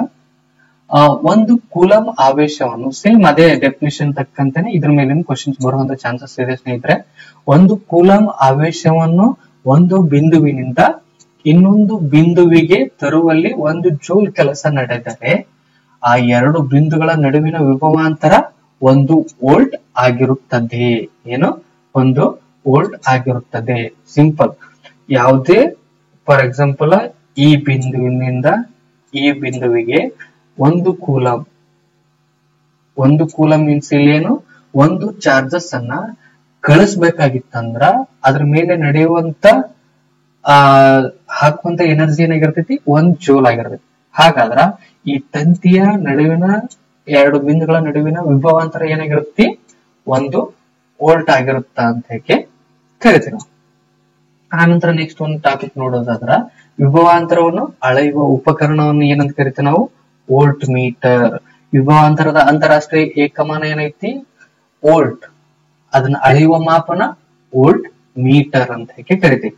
ಇಲ್ಲಿದೆ ನೋಡ್ರಿ, ಇದನ್ನ ಏನಂತ ಕರಿತೀವಿ ನಾವು ವೋಲ್ಟ್ ಮೀಟರ್. ನೀವು ಕೂಡ ಆಲ್ಮೋಸ್ಟ್ ಎಲ್ಲಾ ನಿಮ್ ಸ್ಕೂಲ್ಗಳಲ್ಲಿ ನೋಡಿರ್ತೀರ. ಅದೇ ತರ ಹೈಯರ್ ಎಜುಕೇಶನ್ಸ್ ಹೋದ್ರ ಈ ಎಲ್ಲಾ ಉಪಕರಣಗಳನ್ನು ಬಳಸ್ಕೊಂಡ್ಕೆ ನೀವು ಏನ್ ಮಾಡ್ತೀರಿ ಎಕ್ಸ್ಪೆರಿಮೆಂಟ್ ಗಳನ್ನು ಕೂಡ ಮಾಡ್ತೀರ. ಸಾಮಾನ್ಯವಾಗಿ ವಿದ್ಯುತ್ ಪ್ರವಾಹವನ್ನು ಅಳೆಯುವ ಏನ್ ಅಮೀಟರ್ ನಾವು ಸರಣಿ ಕ್ರಮದೊಳಗೆ ಜೋಡಿಸಿದ್ದೇವೆ ಅಂತಂದ್ರ ಈ ವೋಲ್ಟ್ ಮೀಟರ್ ನ ಏನ್ ಮಾಡ್ತೇವೆ ಅಂತಂದ್ರ ನಾವೇನ್ ಮಾಡ್ತೇವೆ ಇಲ್ಲಿ ಸಮಾಂತರವಾಗಿ ಜೋಡಿಸ್ತೇವೆ. ಹೌದು, ಇಲ್ಲಿ ನೋಡ್ರಿ ಈ ರೀತಿ ಇರುವಂತ ತಂತಿಗೆ ನಾವೇನ್ ವಾಹಕಕ್ಕೆ ಏನ್ ಮಾಡಿದೆ ನಾವು ಇಲ್ಲಿ ಸಮಾಂತರವಾಗಿ ಏನ್ ಮಾಡೇವಿ ಇಲ್ಲಿ ವೋಲ್ಟ್ ಮೀಟರ್ ನ ಕನೆಕ್ಟ್ ಮಾಡೇವಿ. ಹೌದು, ಯಾವುದೇ ಒಂದು ಸರ್ಕ್ಯೂಟ್ ಒಳಗಾದ್ರೂ ಕೂಡ ನಾವೇನ್ ಮಾಡ್ತೇವೆ ಅಂದ್ರ ವೋಲ್ಟ್ ಮೀಟರ್ ಅನ್ನ ಸಮಾಂತರವಾಗಿ ಜೋಡಿಸಿರ್ತೇವೆ. ಅದೇ ತರ ಅಮೀಟರ್ ನ ಸರಣಿ ಕ್ರಮದೊಳಗೆ ಜೋಡಿಸಿರ್ತೇವೆ. ಇಷ್ಟು ನಿಮ್ಗ ನೆನ್ಪಿಡಬೇಕಾಗುತ್ತೆ. ಹಾಗಾದ್ರೆ ಈಗ ನೆಕ್ಸ್ಟ್ ಏನ್ ಮಾಡೋಣಪ್ಪ ಅಂತಂದ್ರ ಈ ವಿಭವಾಂತರದ ಮೇಲೂ ಕೂಡ ಒಂದು ಪ್ರಶ್ನೆಯನ್ನ ನೋಡೋಣ ಅಂತ, ಪ್ರಾಬ್ಲಮ್ಸ್ ನ ನೋಡೋಣ. 10 ವೋಲ್ಟ್ ವಿಭವಾಂತರ ಹೊಂದಿರುವ ಎರಡು ಬಿಂದುಗಳ ನಡುವೆ 2C ಆವೇಶವನ್ನು ಚಲಿಸಿದಾಗ ನಡೆದ ಕೆಲಸ ಎಷ್ಟು ಅಂತ ಕ್ವಶನ್ ಐತಿ ನೋಡ್ರಿ. ವಿ ಅಂದ್ರ ಇದರ ಅಂತಾರಾಷ್ಟ್ರೀಯ ಏಕಮಾನ, ಇದು ವಿಭವಾಂತರದ ಅಂತಾರಾಷ್ಟ್ರೀಯ ಏಕಮಾನ. ಹೌದಾ? ಅವುಗಳ SI ಯೂನಿಟ್ ಮೇಲೆ ಯಾವ ಬೆಲೆಗಳನ್ನು ಕೊಟ್ಟಾರ, ಏನ್ ಕ್ವಶನ್ಸ್ ಮಾಡ್ಯಾರ ಅಂತ ನೀವು ತಿಳ್ಕೊಬೇಕಾಗತ್ತೆ. ಹಾಗಾದ್ರ ಏನೈತಿ ಇಲ್ಲಿ 10P. ಹಾಗಾದ್ರ ವಿ ಬೆಲೆಯನ್ನು ಕೊಟ್ಟರು. ಆ ನಂತರ 2C ಇದರ ಅಂತಾರಾಷ್ಟ್ರೀಯ ಏಕಮಾನ ದಾವೇಶಗಳ ಏಕಮಾನ. ಹೌದಾ? ಚಾರ್ಜಸ್ಗಳು. ಅದ್ರ ಸಿಂಬಲ್ ಏನೈತಿ Q = 2C. ಹಾಗಾದ್ರ ಕೆಲಸ ಎಷ್ಟು ಅಂತ ಹೇಳಿ ಕೇಳ ಡಬ್ಲ್ಯೂ ನ ನಾವೇನ್ ಮಾಡಿದ್ರಿ ಕ್ವಶನ್ಸ್ ಮಾಡಿದ. ಹಾಗಾದ್ರ ಸೂತ್ರ ಏನೈತಿ, ಫಸ್ಟ್ ಸೂತ್ರ ನೆನಪಿರ್ಬೇಕು ನಿಮ್ಗ. ಸೂತ್ರ ಏನೈತಿ V = W/Q. ನಮ್ಗೆ ಕೇಳಿದ್ದೇನು ಡಬ್ಲ್ಯೂ ಅನ್ನ ಕೇಳ್ಯಾರ. ಡಬ್ಲ್ಯೂ ಮೇಲ್ಗಡೆ ಐತಂದ್ರ ಈ ಕ್ಯೂ ಇಲ್ಲಿ ಭಾಗಿಸ್ತಿತ್ತಂದ್ರ ಎಡಗಡೆ ಹೋಯ್ತಂದ್ರ ಗುಣಿಸುತ್ತ. ಹಾಗಾದ್ರ ಹೆಂಗ್ ಕನ್ವರ್ಷನ್ ಆಗುತ್ತದು W = V × Q ಆಗುತ್ತೆ. ಈ ಫಾರ್ಮುಲಾದೊಳಗ ನಿಮ್ ಕೊಟ್ಟಂತ ಬೆಲೆಗಳನ್ನ ಹಾಕೋದು. 10 × 2 ಆಗುತ್ತೆ. 10 20. ಹಾಗಾದ್ರ ಕೆಲಸದ ಅಂತಾರಾಷ್ಟ್ರೀಯ ಏಕಮಾನ ಏನೈತಿ ಜೂಲ್ ಐತಿ. ಹಾಗಾದ್ರ 20 ಜೂಲ್. ನಿಮ್ ಆನ್ಸರ್ ಕ್ಲಿಯರ್? ಇದುವರೆಗೆ ಏನ್ ಮಾಡಿದೆ ನಾವು ವಿದ್ಯುತ್ ಮಂಡಲ ನೋಡಿದೇವಿ, ಆನಂತರ ವಿದ್ಯುತ್ ಪ್ರವಾಹ ಮತ್ತ ವಿಭವಾಂತರವನ್ನು ನೋಡಿದೇವಿ. ಹೌದಲ್ಲ? ಇಲ್ಲಿ ಒಂದಿಷ್ಟು ಚಿಹ್ನೆಗಳ ಮುಖಾಂತರ ಒಂದಿಷ್ಟು ಉಪಕರಣಗಳನ್ನು ಸೂಚಿಸ್ತಿದ್ದೇವೆ. ಹೌದಾ? ಅದೇ ತರ ಬೇರೆ ಬೇರೆ ತರನಾದಂತ ಉಪಕರಣಗಳನ್ನ ಯಾವ ರೀತಿ ಸೂಚಿಸ್ತೇವಿ ಅಂತ ಹೇಗೆ ನೋಡೋದನ್ನ ನೆಕ್ಸ್ಟ್ ಟಾಪಿಕ್ ಆಗೈತಿ. ನೋಡಲ್ಲಿ ವಿದ್ಯುತ್ ಮಂಡಲದ ಚಿತ್ರಗಳು ಅಂತ ಹೇಗೆ ಕರಿತೀವಿ. ಆ ಚಿತ್ರಗಳನ್ನ ಚಿಹ್ನೆಗಳ ಮುಖಾಂತರ ಯಾವ ರೀತಿ ಗುರುತಿಸ್ತೇವಿ ಅಂತ ಹೇಗೆ ನೋಡೋದಾದ್ರ ಮೊದಲೇದಾಗಿ ಸೆಲ್ ಅಥವಾ ಬ್ಯಾಟರಿ ಅಂತ ಕೂಡ ಕರಿತೇವಲ್ಲ, ಅದನ್ನ ಈ ರೀತಿ ಸೂಚಿಸ್ತೇವೆ. ಏನು, ಒಂದು ದೊಡ್ಡ ಗೆರೆ ಪಕ್ಕ ಒಂದು ಚಿಕ್ಕ ಗೆರೆ ಹಾಕಿದೇವ ಅಂತಂದ್ರ ಅವುಗಳ ಏನಾಗಿರ್ತದೆ ಅದನ್ನ ಬ್ಯಾಟರಿ ಅಥವಾ ಸೆಲ್ ಅಂತ ಹೇಗೆ ಕರಿತೀವಿ. ಒಂದಕ್ಕಿಂತ ಹೆಚ್ಚಿಗೆ, ಒಂದಕ್ಕಿಂತ ಜಾಸ್ತಿ ಅಥವಾ 2 ಅಥವಾ 2ಕ್ಕಿಂತ ಜಾಸ್ತಿ ಕೂಡ ಆಗಿರಬಹುದು ಅಂತ ಸೆಲ್ಗಳ ಜೋಡಣೆಯನ್ನ ಈ ರೀತಿ ಸೂಚಿಸ್ತೇವೆ. ಅದೇ ನಂತರ ಕೀ ಅಂತ ಹೇಗೆ ಕರಿತಿರ್ತೇವಲ್ಲ, ಓಪನ್ ತೆರೆದಂತ ಕೀನ ಈ ರೀತಿ ಸೂಚಿಸ್ತೇವೆ. ಅದೇ ಕ್ಲೋಸ್ಡ್ ಕೀನ ಈ ರೀತಿ ಸೂಚಿಸ್ತೇವೆ. ಅದೇ ತರನಾಗಿ ಒಂದು ವಾಹಕಕ್ಕ ಇನ್ನೊಂದು ವಾಹಕ ಬಂದು ಈ ರೀತಿ ಜಾಯಿನ್ ಆಗಿತ್ತಂದ್ರ ಅದನ್ನ ಯಾವ ರೀತಿ ಚಿಹ್ನೆ ಮುಖಾಂತರ ಸೂಚಿಸ್ತೇವೆ ಅಂದ್ರೆ ಈ ರೀತಿ. ಬಟ್ ಒಂದು ವಾಹಕಕ್ಕ ಇನ್ನೊಂದು ವಾಹಕ ಕನೆಕ್ಟ್ ಇರ್ಲಿಕ್ಕಂದ್ರ ಅದನ್ನ ಈ ರೀತಿ ಸೂಚಿಸ್ತೇವೆ. ಬಲ್ಬ್ ಗಳಂತ ಹೇಗೆ ಕರಿತೇವಲ್ಲ, ಆ ಬಲ್ಬ್ ಗಳನ್ನ ಈ ರೀತಿ ಸೂಚಿಸ್ತೇವೆ. ಆ ನಂತರ ನಿಮ್ 2-3 ಸರ್ಕ್ಯೂಟ್ ಡಯಾಗ್ರಾಮ್ ಒಳಗ ಈ ರೀತಿ ನಮ್ ಸಿಂಬಲ್ ಬಂದಿತ್ತು, ಹೌದಾ? ಇದನ್ನ ಏನಂತ ಕರಿತೇವಪ್ಪ ಅಂತಂದ್ರ ರೋಧಕ ಅಂತ ಹೇಗೆ ಕರಿತೀವಿ. ಆ ರೋಧಕನ ಆರಿಂದ ಕೂಡ ನಾವು ಸಿಂಬಲ್ ಅಕ್ಷರದಿಂದ ಕೂಡ ಸೂಚಿಸ್ತೇವೆ. ಆ ನಂತರ ನೆಕ್ಸ್ಟ್ ಒಂದ್ ಬರೋದು ರೇಯೋಸ್ಟಾಟ್ ಅಂತ ಹೇಗೆ ಕರಿತೇವೆ. ರೇಯೋಸ್ಟಾಟ್ ಅನ್ನು ಈ ರೀತಿ ಕೂಡ ಗುರುತಿಸ್ತೇವೆ, ಈ ರೀತಿ ಕೂಡ ಗುರುತಿಸ್ತೇವೆ. ನಿಮ್ಗೆ ಹಿಂದ್ಗಡೆನೆ ಟಾಪಿಕ್ ಒಳಗನೆ ಹೇಳಿದೆನ. ಅಮೀಟರ್ ನ ಈ ರೀತಿ ಸೂಚಿಸಿದ್ರ ವೋಲ್ಟ್ ಮೀಟರ್ ನಾವೇನ್ ಮಾಡ್ತೇವೆ ಈ ರೀತಿ ಸೂಚಿಸ್ತೇವೆ. ಕ್ಲಿಯರ್? ಈ ಎಲ್ಲಾ ಉಪಕರಣಗಳನ್ನು ಬಳಸ್ಕೊಂಡ್ಕೆ ಏನ್ ಮಾಡ್ತೇವೆ ನಾವು ವಿದ್ಯುತ್ ಮಂಡಲವನ್ನ ರಚಿಸಿ ಅದ್ರೊಳಗ ವಿದ್ಯುತ್ ಪ್ರವಾಹವನ್ನ ಅಳೆಯುವಂತ ಕೆಲಸವನ್ನು ಮಾಡ್ತೇವೆ. ಇವೆಲ್ಲ ಯಾವ ನಿಯಮದ ಮೇಲೆ ಕೆಲಸ ಮಾಡ್ತಾವ ಅಂತ ಹೇಗೆ ನೆಕ್ಸ್ಟ್ ಟಾಪಿಕ್ ಒಳಗ ತಿಳ್ಕೊಂಡಂತ. ಅದೇ ಯಾವ ನಿಯಮಪ್ಪ ಅಂತ ಹೇಗೆ ನೋಡೋದಾದ್ರ ಓಮ್ಸ್ ನ ನಿಯಮ ಅಂತ ಹೇಗೆ ಕರಿತೇವೆ. ಏನು?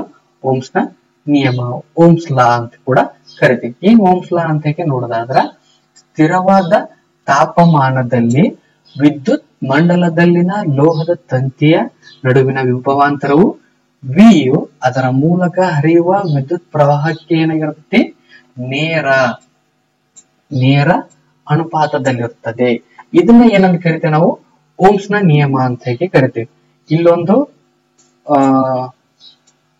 ವಾಹಕ ಐತಿ, ಹೌದಾ? ರೆಜಿಸ್ಟರ್ ಅಂತ ಐತಿ. ಈ ವಾಹಕ ಏನಾಗೈತಿ ಸ್ಥಿರವಾಗೈತಿ. ಈ ಸ್ಥಿರವಾದ ವಾಹಕದ ವಿಭವಾಂತರ ವಿಯು ಅದರ ಮೂಲಕ ಹರಿಯುವಂತ ವಿದ್ಯುತ್ ಪ್ರವಾಹಕ್ಕೆ ಏನಾಗೈತಿ ನೇರ ಅನುಪಾತದಲ್ಲಿದೆ. ಏನ?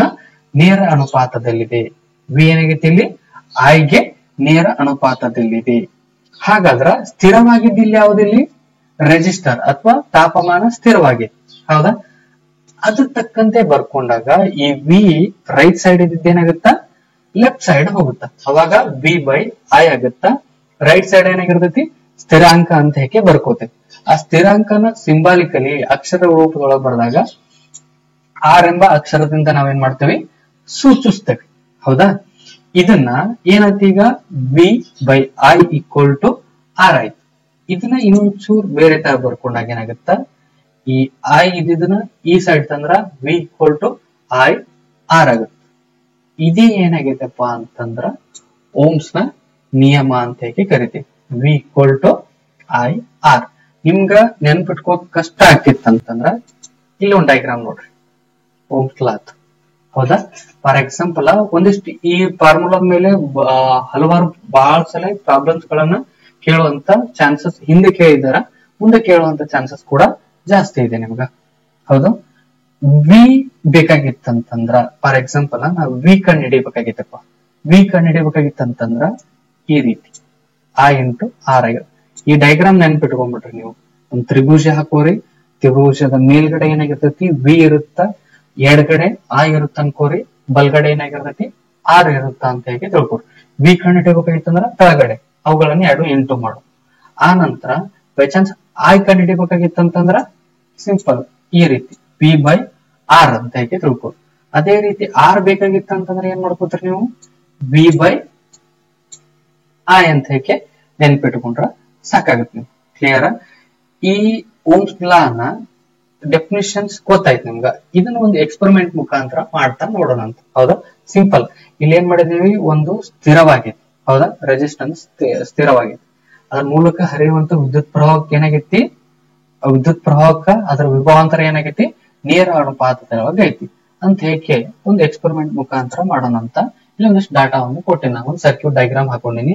ಈ ರೀತಿ ಡಾಟೆಡ್ ಲೈನ್ ಎದಕ್ಕೆ ಹಾಕೊಂಡಿದ್ಯಪ್ಪ ಅಂತಂದ್ರ ಫಸ್ಟ್ ಒಂದು ಸೆಲ್ ಅನ್ನು ಬಳಸಿದ್ರ ಎರಡನೇ ಸೆಲ್ ಇನ್ನೊಂದ್ ಸೆಲ್ ಅಥವಾ ಇನ್ನೊಂದ್ ಸೆಲ್ ಈ ರೀತಿ ಬಳಸ್ಕೋತ ಹೋಗ್ತೇವೆ, ಹೌದಾ? ಈಗ ಏನ್ ಮಾಡಕತ್ತೀನಿ ಅಂತಂದ್ರ ಈ ಸರ್ಕ್ಯೂಟ್ ಒಳಗ ಈ ಎಕ್ಸ್ ಮತ್ತು ವೈ ಗಳ ನಡುವರ್ಗ ಹರಿಯುವಂತ ವಿದ್ಯುತ್ ಪ್ರವಾಹ ಎಷ್ಟೈತೆಪ್ಪ ಅಂತಂದ್ರ 0.1 ಐತಿ. ಹಾಗಾದ್ರ ಈ ವಾಹಕದ ವಿಭವಾಂತರ ಎಷ್ಟೈತಿ 0.2 ಐತಿ, ಹೌದಾ? ಹಾಗಾದ್ರ ಈ ವಾಹಕದ ಆರ್ ಅಥವಾ ಇದಕ್ ನೆಕ್ಸ್ಟ್ ಏನಂತ ಕರಿತೇವೆ, ಆರ್ ಅಂದ್ರೆ ಏನಂತ ಹೇಳಿ ನಿಮ್ ನೆಕ್ಸ್ಟ್ ಟಾಪಿಕ್ ಒಳಗ್ ಗೊತ್ತಾಗುತ್ತಾ. ಆರ್ ಅನ್ನ ತಿಳ್ಕೊಬೇಕಾಗಿತ್ತು, ಅದು ಸ್ಥಿರವಾಗಿರ್ಬೇಕಂತ ಹೇಳಿ ಆರ್ ಎಷ್ಟು ಬರ್ತೈತೆ ವಿ ಬೈ ಐ ಅಂದ್ರ 0.5 ಆಗುತ್ತೆ. ಅದೇ ತರ ನೆಕ್ಸ್ಟ್ ಇನ್ನೊಂದು ಬ್ಯಾಟರಿಯನ್ನ ಕನೆಕ್ಟ್ ಮಾಡಿದ್ದೆ, ಹೌದಾ. ಆ ಬ್ಯಾಟರಿಯನ್ನು ಕನೆಕ್ಟ್ ಮಾಡಿದಾಗ ಅದರ ಮೂಲಕ ಹರಿಯುವಂತ ವಿದ್ಯುತ್ ಪ್ರವಾಹ ಎಷ್ಟೈತಿ 0.2 ಆಗುತ್ತಾ. ಆ ವಾಹಕದ ವಿಭವಾಂತರ 0.4 ಆಗುತ್ತ. ಅವುಗಳನ್ನು ಭಾಗಿಸಿದಾಗ ಕೂಡ ಎಷ್ಟಾಗುತ್ತೆ ನಮ್ಗ 0.2 ಆಗುತ್ತೆ. ಆ ನಂತರ ನೆಕ್ಸ್ಟ್ ಇನ್ನೊಂದು ಬ್ಯಾಟರಿ ಕನೆಕ್ಟ್ ಮಾಡ್ತೀನಿ. ಅವಾಗ ಕನೆಕ್ಟ್ ಮಾಡಿದಾಗ ಅದರ ವಿಭವಾಂತರ ವಿದ್ಯುತ್ ಪ್ರವಾಹ ಎಷ್ಟೈತಿ 0.3 ಅದ. ಅದ್ರ ಮೂಲಕ ಅದರ ವಿಭವಾಂತರ ಎಷ್ಟೈತಿ 0.6 ಐತಿ. ಅವಕ್ಕೂ ಭಾಗಿಸಿದಾಗ ಕೂಡ ಏನಾಗ್ತಿಲ್ಲಿ 0.5 ಆಯ್ತು. ಈ ಮೂರು ಇದೇ ತರ ನೀವು ನೆಕ್ಸ್ಟ್ ಇನ್ನೂ ಕನೆಕ್ಟ್ ಮಾಡ್ಕೋತ ಹೋಗ್ಬೋದು. ನಾ ಇಲ್ಲ 3 ವ್ಯಾಲ್ಯೂಗಳನ್ನು ತಗೊಂಡಿನಿ. ಈ ಎಲ್ಲಾ ಬೆಲೆ ವ್ಯಾಲ್ಯೂಗಳನ್ನ ಗಮನಿಸಿದಾಗ ಎಲ್ಲವೂ 0.5 0.5 0. ಅದ್ರ ಕಾನ್ಸ್ಟಂಟ್ ಅಥವಾ ಸ್ಥಿರವಾಗೈತಿ, ಹೌದು. ಅಂದ್ರ ಏನಿತ್ತು ನಮ್ ಡೆಫಿನಿಷನ್ ಒಂದ್ಸಲ ನೆನ್ಸ್ಕೋರಿ. ಏನಿದೆ ಇಲ್ಲಿ, ಸ್ಥಿರವಾದ ತಾಪಮಾನದಲ್ಲಿ ವಿದ್ಯುತ್ ಮಂಡಲದಲ್ಲಿನ ಲೋಹದ ತಂತಿಯ ನಡುವಿನ ವಿಭವಾಂತರ ವಿಯು ಅದರ ಮೂಲಕ ಹರಿಯುವ ವಿದ್ಯುತ್ ಪ್ರವಾಹಕ್ಕೆ ನೇರ ಅನುಪಾತದಲ್ಲಿರುತ್ತದೆ. ಅವಾಗ ಏನಾಗಿರ್ತೈತಿ, ಅದು ಸ್ಥಿರವಾಗಿರ್ತೈತಿ, ಕಾನ್ಸ್ಟಂಟ್ ಆಗಿರುತ್ತ ಅಂತ ಹೇಗೆ ಕರಿತೀವಿ. ಇಲ್ಲೆಲ್ಲ ಬೆಲೆಗಳು ಕಾನ್ಸ್ಟಂಟ್ ಆದವು, ಹೌದು. ವಿ ಬೈ ಐ ಇದನ್ನ ಗ್ರಾಫಿಕಲಿ ರೀಪ್ರೆಸೆಂಟೇಶನ್ ಮಾಡ್ರಿ ಅಂತಂದ್ರ ಯಾವ ರೀತಿ ಇರುತ್ತ ಅಂತ ಹೇಗೆ ನೋಡೋದಾದ್ರ ಎಕ್ಸ್ ಎಕ್ಸಸ್ ಈಕ್ವಲ್ ಟು ಈ ರೀತಿ ಇದೆ ಅಲ್ಲ. ಎಕ್ಸ್ ಎಕ್ಸಸ್ ಈಕ್ವಲ್ ಟು ನಾವೇನ್ ತಗೋತೀವಿ, ವಿದ್ಯುತ್ ಪ್ರವಾಹವನ್ನು ತಗೋತೀವಿ. ವೈ ಎಕ್ಸಸ್ ಈಕ್ವಲ್ ಟು ಏನು ತಗೋತೀವಿ, ವಿಭವಾಂತರವನ್ನು ತಗೊಂಡಾಗ ಆ ಗ್ರಾಫ್ ಯಾವ ರೀತಿ ಬರುತ್ತಪ್ಪ ಅಂತ ಹೇಗೆ ನೋಡಿದ್ರ ಈ ರೀತಿ ಕಾನ್ಸ್ಟಂಟ್ ಆಗಿರುತ್ತೆ. ನಾವು ಇಷ್ಟೇ ಕ್ಲಿಯರ್ ನಿಮ್ಗ. ಆ ನಂತರ ನೆಕ್ಸ್ಟ್ ಏನ್ ನೋಡೋಣಪ್ಪ ಅಂತ ಹೇಗೆ ನೋಡೋದಾದ್ರ ಹೇಳಿದ್ನಲ್ಲ, ಆರ್ ಅಂದ್ರೆ ಏನಂತ ಹೇಗೆ, ಆರ್ ಅಂದ್ರೆ ರೋಧ ಅಂತ ಹೇಗೆ ಕರಿತೀವಿ. ಏನು ಆರ್ ಅಂದ್ರ ರೋಧ ಅಂತ ಹೇಗೆ ಕರಿತೀವಿ. ರೋಧದ ಅಂತಾರಾಷ್ಟ್ರೀಯ ಏಕಮಾನ ಏನಿರುತ್ತಂದ್ರ ಓಂ ಅಂತ ಹೇಗೆ ಕರಿತೀವಿ. ಇದು ಗ್ರೀಕ್ ಲೆಟರ್ ಇದು. ಈ ಗ್ರೀಕ್ ಅಕ್ಷರದಿಂದ ಏನ್ ಮಾಡ್ತೇವೆ ಅಂತಂದ್ರ ರೋಧದ ಅಂತಾರಾಷ್ಟ್ರೀಯ ಏಕಮಾನವನ್ನ ಗುರುತಿಸ್ತೇವೆ. ಅಕ್ಷರಗಳಲ್ಲಿ ಬರಿ ಅಂದ್ರ ಓಂ ಅಂತ ಹೇಗೆ ಬರಿತೀವಿ. ಅದು ಚಿಹ್ನೆಯ ಮುಖಾಂತರ ಅಂತಂದ್ರ ಗ್ರೀಕ್ ಅಕ್ಷರ ಆದಂತ ಈ ಚಿಹ್ನೆಯ ಮುಖಾಂತರ ಏನ್ ಮಾಡ್ತೇವೆ, ಗುರುತಿಸ್ತೇವೆ. ಸಿಂಪಲ್. ಯಾವುದೇ ಒಂದು ವಾಹಕದ ರೋಧ ಒಂದು ಓಂ ಆಗಿರ್ಬೇಕಂದ್ರ ಆ ವಾಹಕದ 2 ಬಿಂದುಗಳ ನಡುವಿನ ವಿಭವಾಂತರ ಏನಾಗಿರ್ಬೇಕು, ಒಂದು ವಿಯು ಅದರ ಮೂಲಕ ಹರಿಯುವಂತ ವಿದ್ಯುತ್ ಪ್ರವಾಹ ಏನಾಗಿರ್ಬೇಕು 1 ಆಂಪಿಯರ್ ಆಗಿತ್ತಂದ್ರ ಮಾತ್ರ ನಮ್ಗೆ ಏನಾಗುತ್ತ ಆ ವಾಹಕದ ರೋಧ 1 ಓಂ ಆಗಿರುತ್ತೆ. ಇಷ್ಟು ಕ್ಲಾರಿಟಿ ಇರಲಿ. ನೆಕ್ಸ್ಟ್ ಏನಪ್ಪಾ ಅಂತಂತಂದ್ರ ಒಂದಿಷ್ಟು ಪಾಯಿಂಟ್ಸ್ ಗಳು ಇದೇ ಟಾಪಿಕ್ ಮೇಲೆ ಬರ್ತಾವ. ಆ ಪಾಯಿಂಟ್ಸ್ ಗಳನ್ನ ಒಂದ್ಸಲ ಕ್ಲಾರಿಟಿ ನೋಡ್ಕೊರಿ ಸರಿಯಾಗಿ. ಯಾವುದೇ ಒಂದು ರೋಧಕದ ಮೂಲಕ ಪ್ರವೇಶಿಸುವ ವಿದ್ಯುತ್ ಪ್ರವಾಹವು ಅದರ ರೋಧಕ್ಕೆ ವಿಲೋಮ ಅನುಪಾತದಲ್ಲಿರುತ್ತದೆ. ಏನು ವಿಲೋಮ ಅನುಪಾತದಲ್ಲಿರುತ್ತದೆ. ಸಿಂಪಲ್ ಇಷ್ಟೇ. ಯಾವುದೇ ಒಂದು ವಾಹಕವನ್ನು ತಗೊಂಡಿದ್ದೇವೆ ಅಂದ್ರ ಆ ವಾಹಕದ ರೋಧ ಜಾಸ್ತಿ ಇತ್ತಂದ್ರ ಅದರ ಮೂಲಕ ಹರಿಯುವಂತ ವಿದ್ಯುತ್ ಪ್ರವಾಹ ಏನಾಗುತ್ತೆ, ಕಡಿಮೆ ಆಗುತ್ತೆ. ಬೈ ಚಾನ್ಸ್ ಅದ್ರ ಯಾವ್ದೋ ಒಂದು ವಾಹಕವನ್ನು ತಗೊಂಡಾಗ ಅದ್ರ ಮೂಲಕ ಹರಿಯುವಂತ ವಿದ್ಯುತ್ ಪ್ರವಾಹ ಜಾಸ್ತಿ ಇತ್ತಂದ್ರ ಆ ವಾಹಕದ ರೋಧ ಏನಾಗಿರ್ತೈತಿ, ಇಲ್ಲಿ ಕಡಿಮೆ ಇರುತ್ತ ಅಂತ ಹೇಗೆ ಅರ್ಥ. ಇಷ್ಟೇ. ಅಂದ್ರೆ ತದ್ ವಿರುದ್ಧವಾಗಿರ್ತೈತಿ. ಯಾವುದೇ ವಾಹಕ ತಗೊಂಡ್ರು ಕೂಡ ಆ ವಾಹಕದ ರೋಧ ಜಾಸ್ತಿ ಇತ್ತಂದ್ರ ಅದ್ರ ಮೂಲಕ ಹರಿಯುವಂತ ವಿದ್ಯುತ್ ಪ್ರವಾಹ ಪ್ರಮಾಣ ಏನಾಗಿರುತ್ತೆ, ಕಡಿಮೆ ಆಗುತ್ತೆ. ವಿದ್ಯುತ್ ಪ್ರವಾಹ ಏನಾರ ಜಾಸ್ತಿ ಆಕಿತ್ತಂದ್ರ ಆ ವಾಹಕದ ರೋಧ ಏನಾಗೈತಿ, ಇಲ್ಲಿ ಕಡಿಮೆ ಆಗಿದೆ ಅಂತ ಹೇಗೆ. ಇಷ್ಟೇ ಈ ಪಾಯಿಂಟ್ಸ್ ನ ಅರ್ಥ. ನೆಕ್ಸ್ಟ್ ಒಂದು ಪಾಯಿಂಟ್ಸ್ ನೋಡ್ರಿ. ರೋಧವನ್ನು ದ್ವಿಗುಣಗೊಳಿಸಿದರೆ ವಿದ್ಯುತ್ ಪ್ರವಾಹದ ದರವು ಏನಾಗಿರ್ತತಿ, ಅರ್ಧದಷ್ಟಾಗುತ್ತದೆ. ಯಾವುದೇ ಒಂದು ವಾಹಕವನ್ನು ತಗೊಂಡಾಗ ಆ ವಾಹಕದ ರೋಧವನ್ನ ಡಬಲ್ ಮಾಡಿದ್ದೇವೆ ಅಂತಂದ್ರ ಅದ್ರ ಮೂಲಕ ಹರಿಯುವಂತ ವಿದ್ಯುತ್ ಪ್ರವಾಹ ಏನಾಗುತ್ತ, ಅದ್ರ ಅರ್ಧದಷ್ಟು ಕಮ್ಮಿ ಆಗುತ್ತ. ಅಂದ್ರ ಒಂದು ವಾಹಕವನ್ನು ತಗೊಂಡಾಗ ಅದರ ರೋಧವನ್ನು ಡಬಲ್ ಮಾಡಿದಾಗ ಅದ್ರ ಮೂಲಕ ಹರಿಯುವಂತ ವಿದ್ಯುತ್ ಪ್ರವಾಹ ಏನಾಗಿರ್ತತಿ, ಅರ್ಧದಷ್ಟು ಕಡಿಮೆ ಆಗುತ್ತ. ಹಾಗಾದ್ರ ನಾವಲ್ಲಿ ವಿದ್ಯುತ್ ಪ್ರವಾಹವನ್ನು ಅಳೆಯುವ ಉಪಕರಣ ಗೊತ್ತಿತ್ತು, ವಿಭವಾಂತರವನ್ನು ಅಳೆಯುವಂತ ಉಪಕರಣ ಗೊತ್ತಿತ್ತು, ಹೌದಾ. ಅದೇ ತರ ರೋಧವನ್ನ ಬದಲಾಯಿಸೋ ಸಲುವಾಗ ನಾವೇನ್ ಮಾಡ್ತೇವೆ ಅಂತಂದ್ರ ರೇಯೋಸ್ಟಾಟ್ ಅನ್ನ ಬಳಸ್ತೇವೆ. ಏನು ರೇಯೋಸ್ಟಾಟ್ ಅನ್ನ ಬಳಸ್ತೇವೆ. ರೇಯೋಸ್ಟಾಟ್ ಯಾವ ರೀತಿ ಇರುತ್ತ ಅಂತಂದ್ರ ಇಲ್ಲಿದೆ ನೋಡ್ರಿ. ಇದು ರೇಯೋಸ್ಟಾಟ್ ಅಂತ ಹೇಗೆ ಕರಿತೀವಿ. ರೇಯೋಸ್ಟಾಟ್ ಬಳಸ್ಕೊಂಡ್ಕೆ ಏನ್ ಮಾಡ್ತೇವೆ, ಯಾವುದೇ ಒಂದು ವಾಹಕದ ರೋಧವನ್ನ ಬದಲಾಯಿಸುವ ಸಲುವಾಗ ಇದನ್ನ ಬಳಸ್ಕೋತೇವೆ. ಕ್ಲಿಯರ್. ನೆಕ್ಸ್ಟ್ ಇದೇ ತರನಾಗಿ ನೋಡೋದಾದ್ರ ಏನಪ್ಪಾ ನೆಕ್ಸ್ಟ್ ಟಾಪಿಕ್ ಅಪ್ಪ ಅಂತಂದ್ರ ರೋಧಕ ಅಂತ ಹೇಗೆ ಕರಿತೀವಿ. ಏನು ರೋಧಕ ಅಥವಾ ರೆಜಿಸ್ಟರ್ ಅಂತ ಹೇಗೆ ಕರಿತೀವಿ. ಹಿಂಗಂದ್ರೆ ಏನಂತ ಹೇಗೆ ನೋಡೋದಾದ್ರ ಒಂದು ವಾಹಕವು ಗಣನೀಯವಾದ ರೋಧವನ್ನು ಹೊಂದಿದ್ದರೆ ಅದನ್ನ ಏನಂತ ಕರಿತೀವಿ ನಾವು ರೋಧಕ ಅಂತ ಹೇಗೆ ಕರಿತೀವಿ. ಏನು ಒಂದು ವಾಹಕವು ಗಣನೀಯವಾದ ರೋಧವನ್ನು ಹೊಂದಿತ್ತಂದ್ರ ಅದನ್ನ ಏನಂತ ಕರಿತೀವಿ ನಾವು ರೋಧಕ ಅಂತ ಹೇಗೆ ಕರಿತೀವಿ. ಅಂದ್ರೆ ಯಾವುದೇ ಒಂದು ವಾಹಕವನ್ನು ತಗೊಂಡಿದ್ರ ಅಂತಂದ್ರ ಅದರ ರೆಜಿಸ್ಟಿವಿಟಿ ಅಂದ್ರೆ ಜಾಸ್ತಿ ಇತ್ತಂದ್ರ ಅದನ್ನ ಏನಂತ ಕರಿತೇವೆ ರೋಧಕ ಅಂತ ಹೇಗೆ ಕರಿತೀವಿ. ಒಂದು ಉತ್ತಮವಾದ ರೋಧಕ ಅಂತ ಹೇಗೆ ಕರಿಬೇಕಾಗಿತ್ತಂತಂದ್ರ ಒಂದು ನಿರ್ದಿಷ್ಟ ಗಾತ್ರದ ವಸ್ತು ಕಡಿಮೆ ರೋಧವನ್ನು ಒದಗಿಸಿದರೆ ಏನು ಕಡಿಮೆ ರೋಧವನ್ನ ಒದಗಿಸಿದರೆ ಅದು ಏನಾಗಿರ್ತತಿ ಉತ್ತಮ ವಾಹಕವಾಗಿರುತ್ತದೆ. ಅಂದ್ರ ರೋಧಕ ಅಂದ್ರೆ ಇಷ್ಟೇ ಪ್ರಿಯ ವಿದ್ಯಾರ್ಥಿಗಳೇ, ಒಂದು ವಾಹಕದೊಳಗ ಹರಿಯುವಂತ ವಿದ್ಯುತ್ ಪ್ರವಾಹಕ್ಕೆ ಇದು ಒಂಥರ ತಡೆಗೋಡೆ ಇದ್ದಂಗ. ಆ ತಡೆಗೋಡೆ ಎಷ್ಟು ಸಣ್ಣದಿರುತ್ತೋ ಅದು ಎಷ್ಟು ಕಡಿಮೆ ಇರುತ್ತೋ ಇದ್ರೊಳಗ ಏನಾಗುತ್ತೋ ವಿದ್ಯುತ್ ಪ್ರವಾಹ ಈಸಿಯಾಗಿ ಮೂವ್ ಆಗುತ್ತೆ, ಹೌದಿಲ್ಲ? ಅದಕ್ಕ ಯಾವುದೇ ಒಂದು ವಾಹಕದ ರೋಧ ಎಷ್ಟು ಕಡಿಮೆ ಆಗುತ್ತಲ್ಲ ಅಷ್ಟು ಕಡಿಮೆ ಆದಷ್ಟು ಆ ವಾಹಕ ಏನಾಗಿರುತ್ತೆ ಉತ್ತಮ ವಾಹಕವಾಗಿರುತ್ತ ಅಂತ ಹೇಗೆ ಕರಿತೀವಿ. ಹಾಗಾದ್ರೆ ನಿಮ್ಗೆ ಇನ್ನೊಂದು ಡೌಟ್ಸ್ ಬರ್ಬೋದು, ಯಾವುದೇ ಒಂದು ವಾಹಕವನ್ನು ತಗೊಂಡ್ರ ಅದರ ರೋಧ ಅಥವಾ ಈ ರೋಧಕ ಅಂತ ಹೇಗೆ ಕರಿತಾರೆ, ರೋಧಶೀಲತೆ ಅಂತ ಕೂಡ ರೋಧ ಏನ್ ಕರಿತೇವಲ್ಲ ಇದು ಯಾವುದರ ಮೇಲೆ ಅವಲಂಬನೆ ಆಗಿರುತ್ತ ಅಂತ ಹೇಗೆ ನೋಡೋದಾದ್ರ ವಾಹಕದ ನೆಕ್ಸ್ಟ್ ಟಾಪಿಕ್ ಏನಪ್ಪಾ ಅಂತಂದ್ರ ವಾಹಕದ ರೋಧವು ಅವಲಂಬಿಸಿರುವ ಅಂಶಗಳು ಯಾವುವು ಅಂತ ಹೇಗೆ ನೋಡೋಣ. ಆಲ್ಮೋಸ್ಟ್ ಇದು ನಿಮ್ಮ ಪರೀಕ್ಷೆಗಳಲ್ಲಿ 2 ಮಾರ್ಕ್ಸ್ ಬರುವಂತ ಚಾನ್ಸಸ್ ಜಾಸ್ತಿ ಇದೆ. ಇದನ್ನ ಒಂದಿಷ್ಟು ಇಂಪಾರ್ಟೆನ್ಸ್ ಆಗಿ ನೋಡ್ಕೋರಿ ಪ್ರಿಯ ವಿದ್ಯಾರ್ಥಿಗಳೇ. ವಾಹಕದ ರೋಧವು ಅವಲಂಬಿಸಿರುವ ಅಂಶಗಳು ಯಾವ್ಯಾವಪ್ಪ ಅಂತಂದ್ರ ವಾಹಕದ ಉದ್ದ, ವಾಹಕದ ಅಡ್ಡ ಕೊಯ್ತ, ವಸ್ತುವಿನ ಪ್ರಾಕೃತಿಕ ಗುಣ ಅಂತ ಹೇಗೆ ಕರಿತೇವೆ ನಾವು.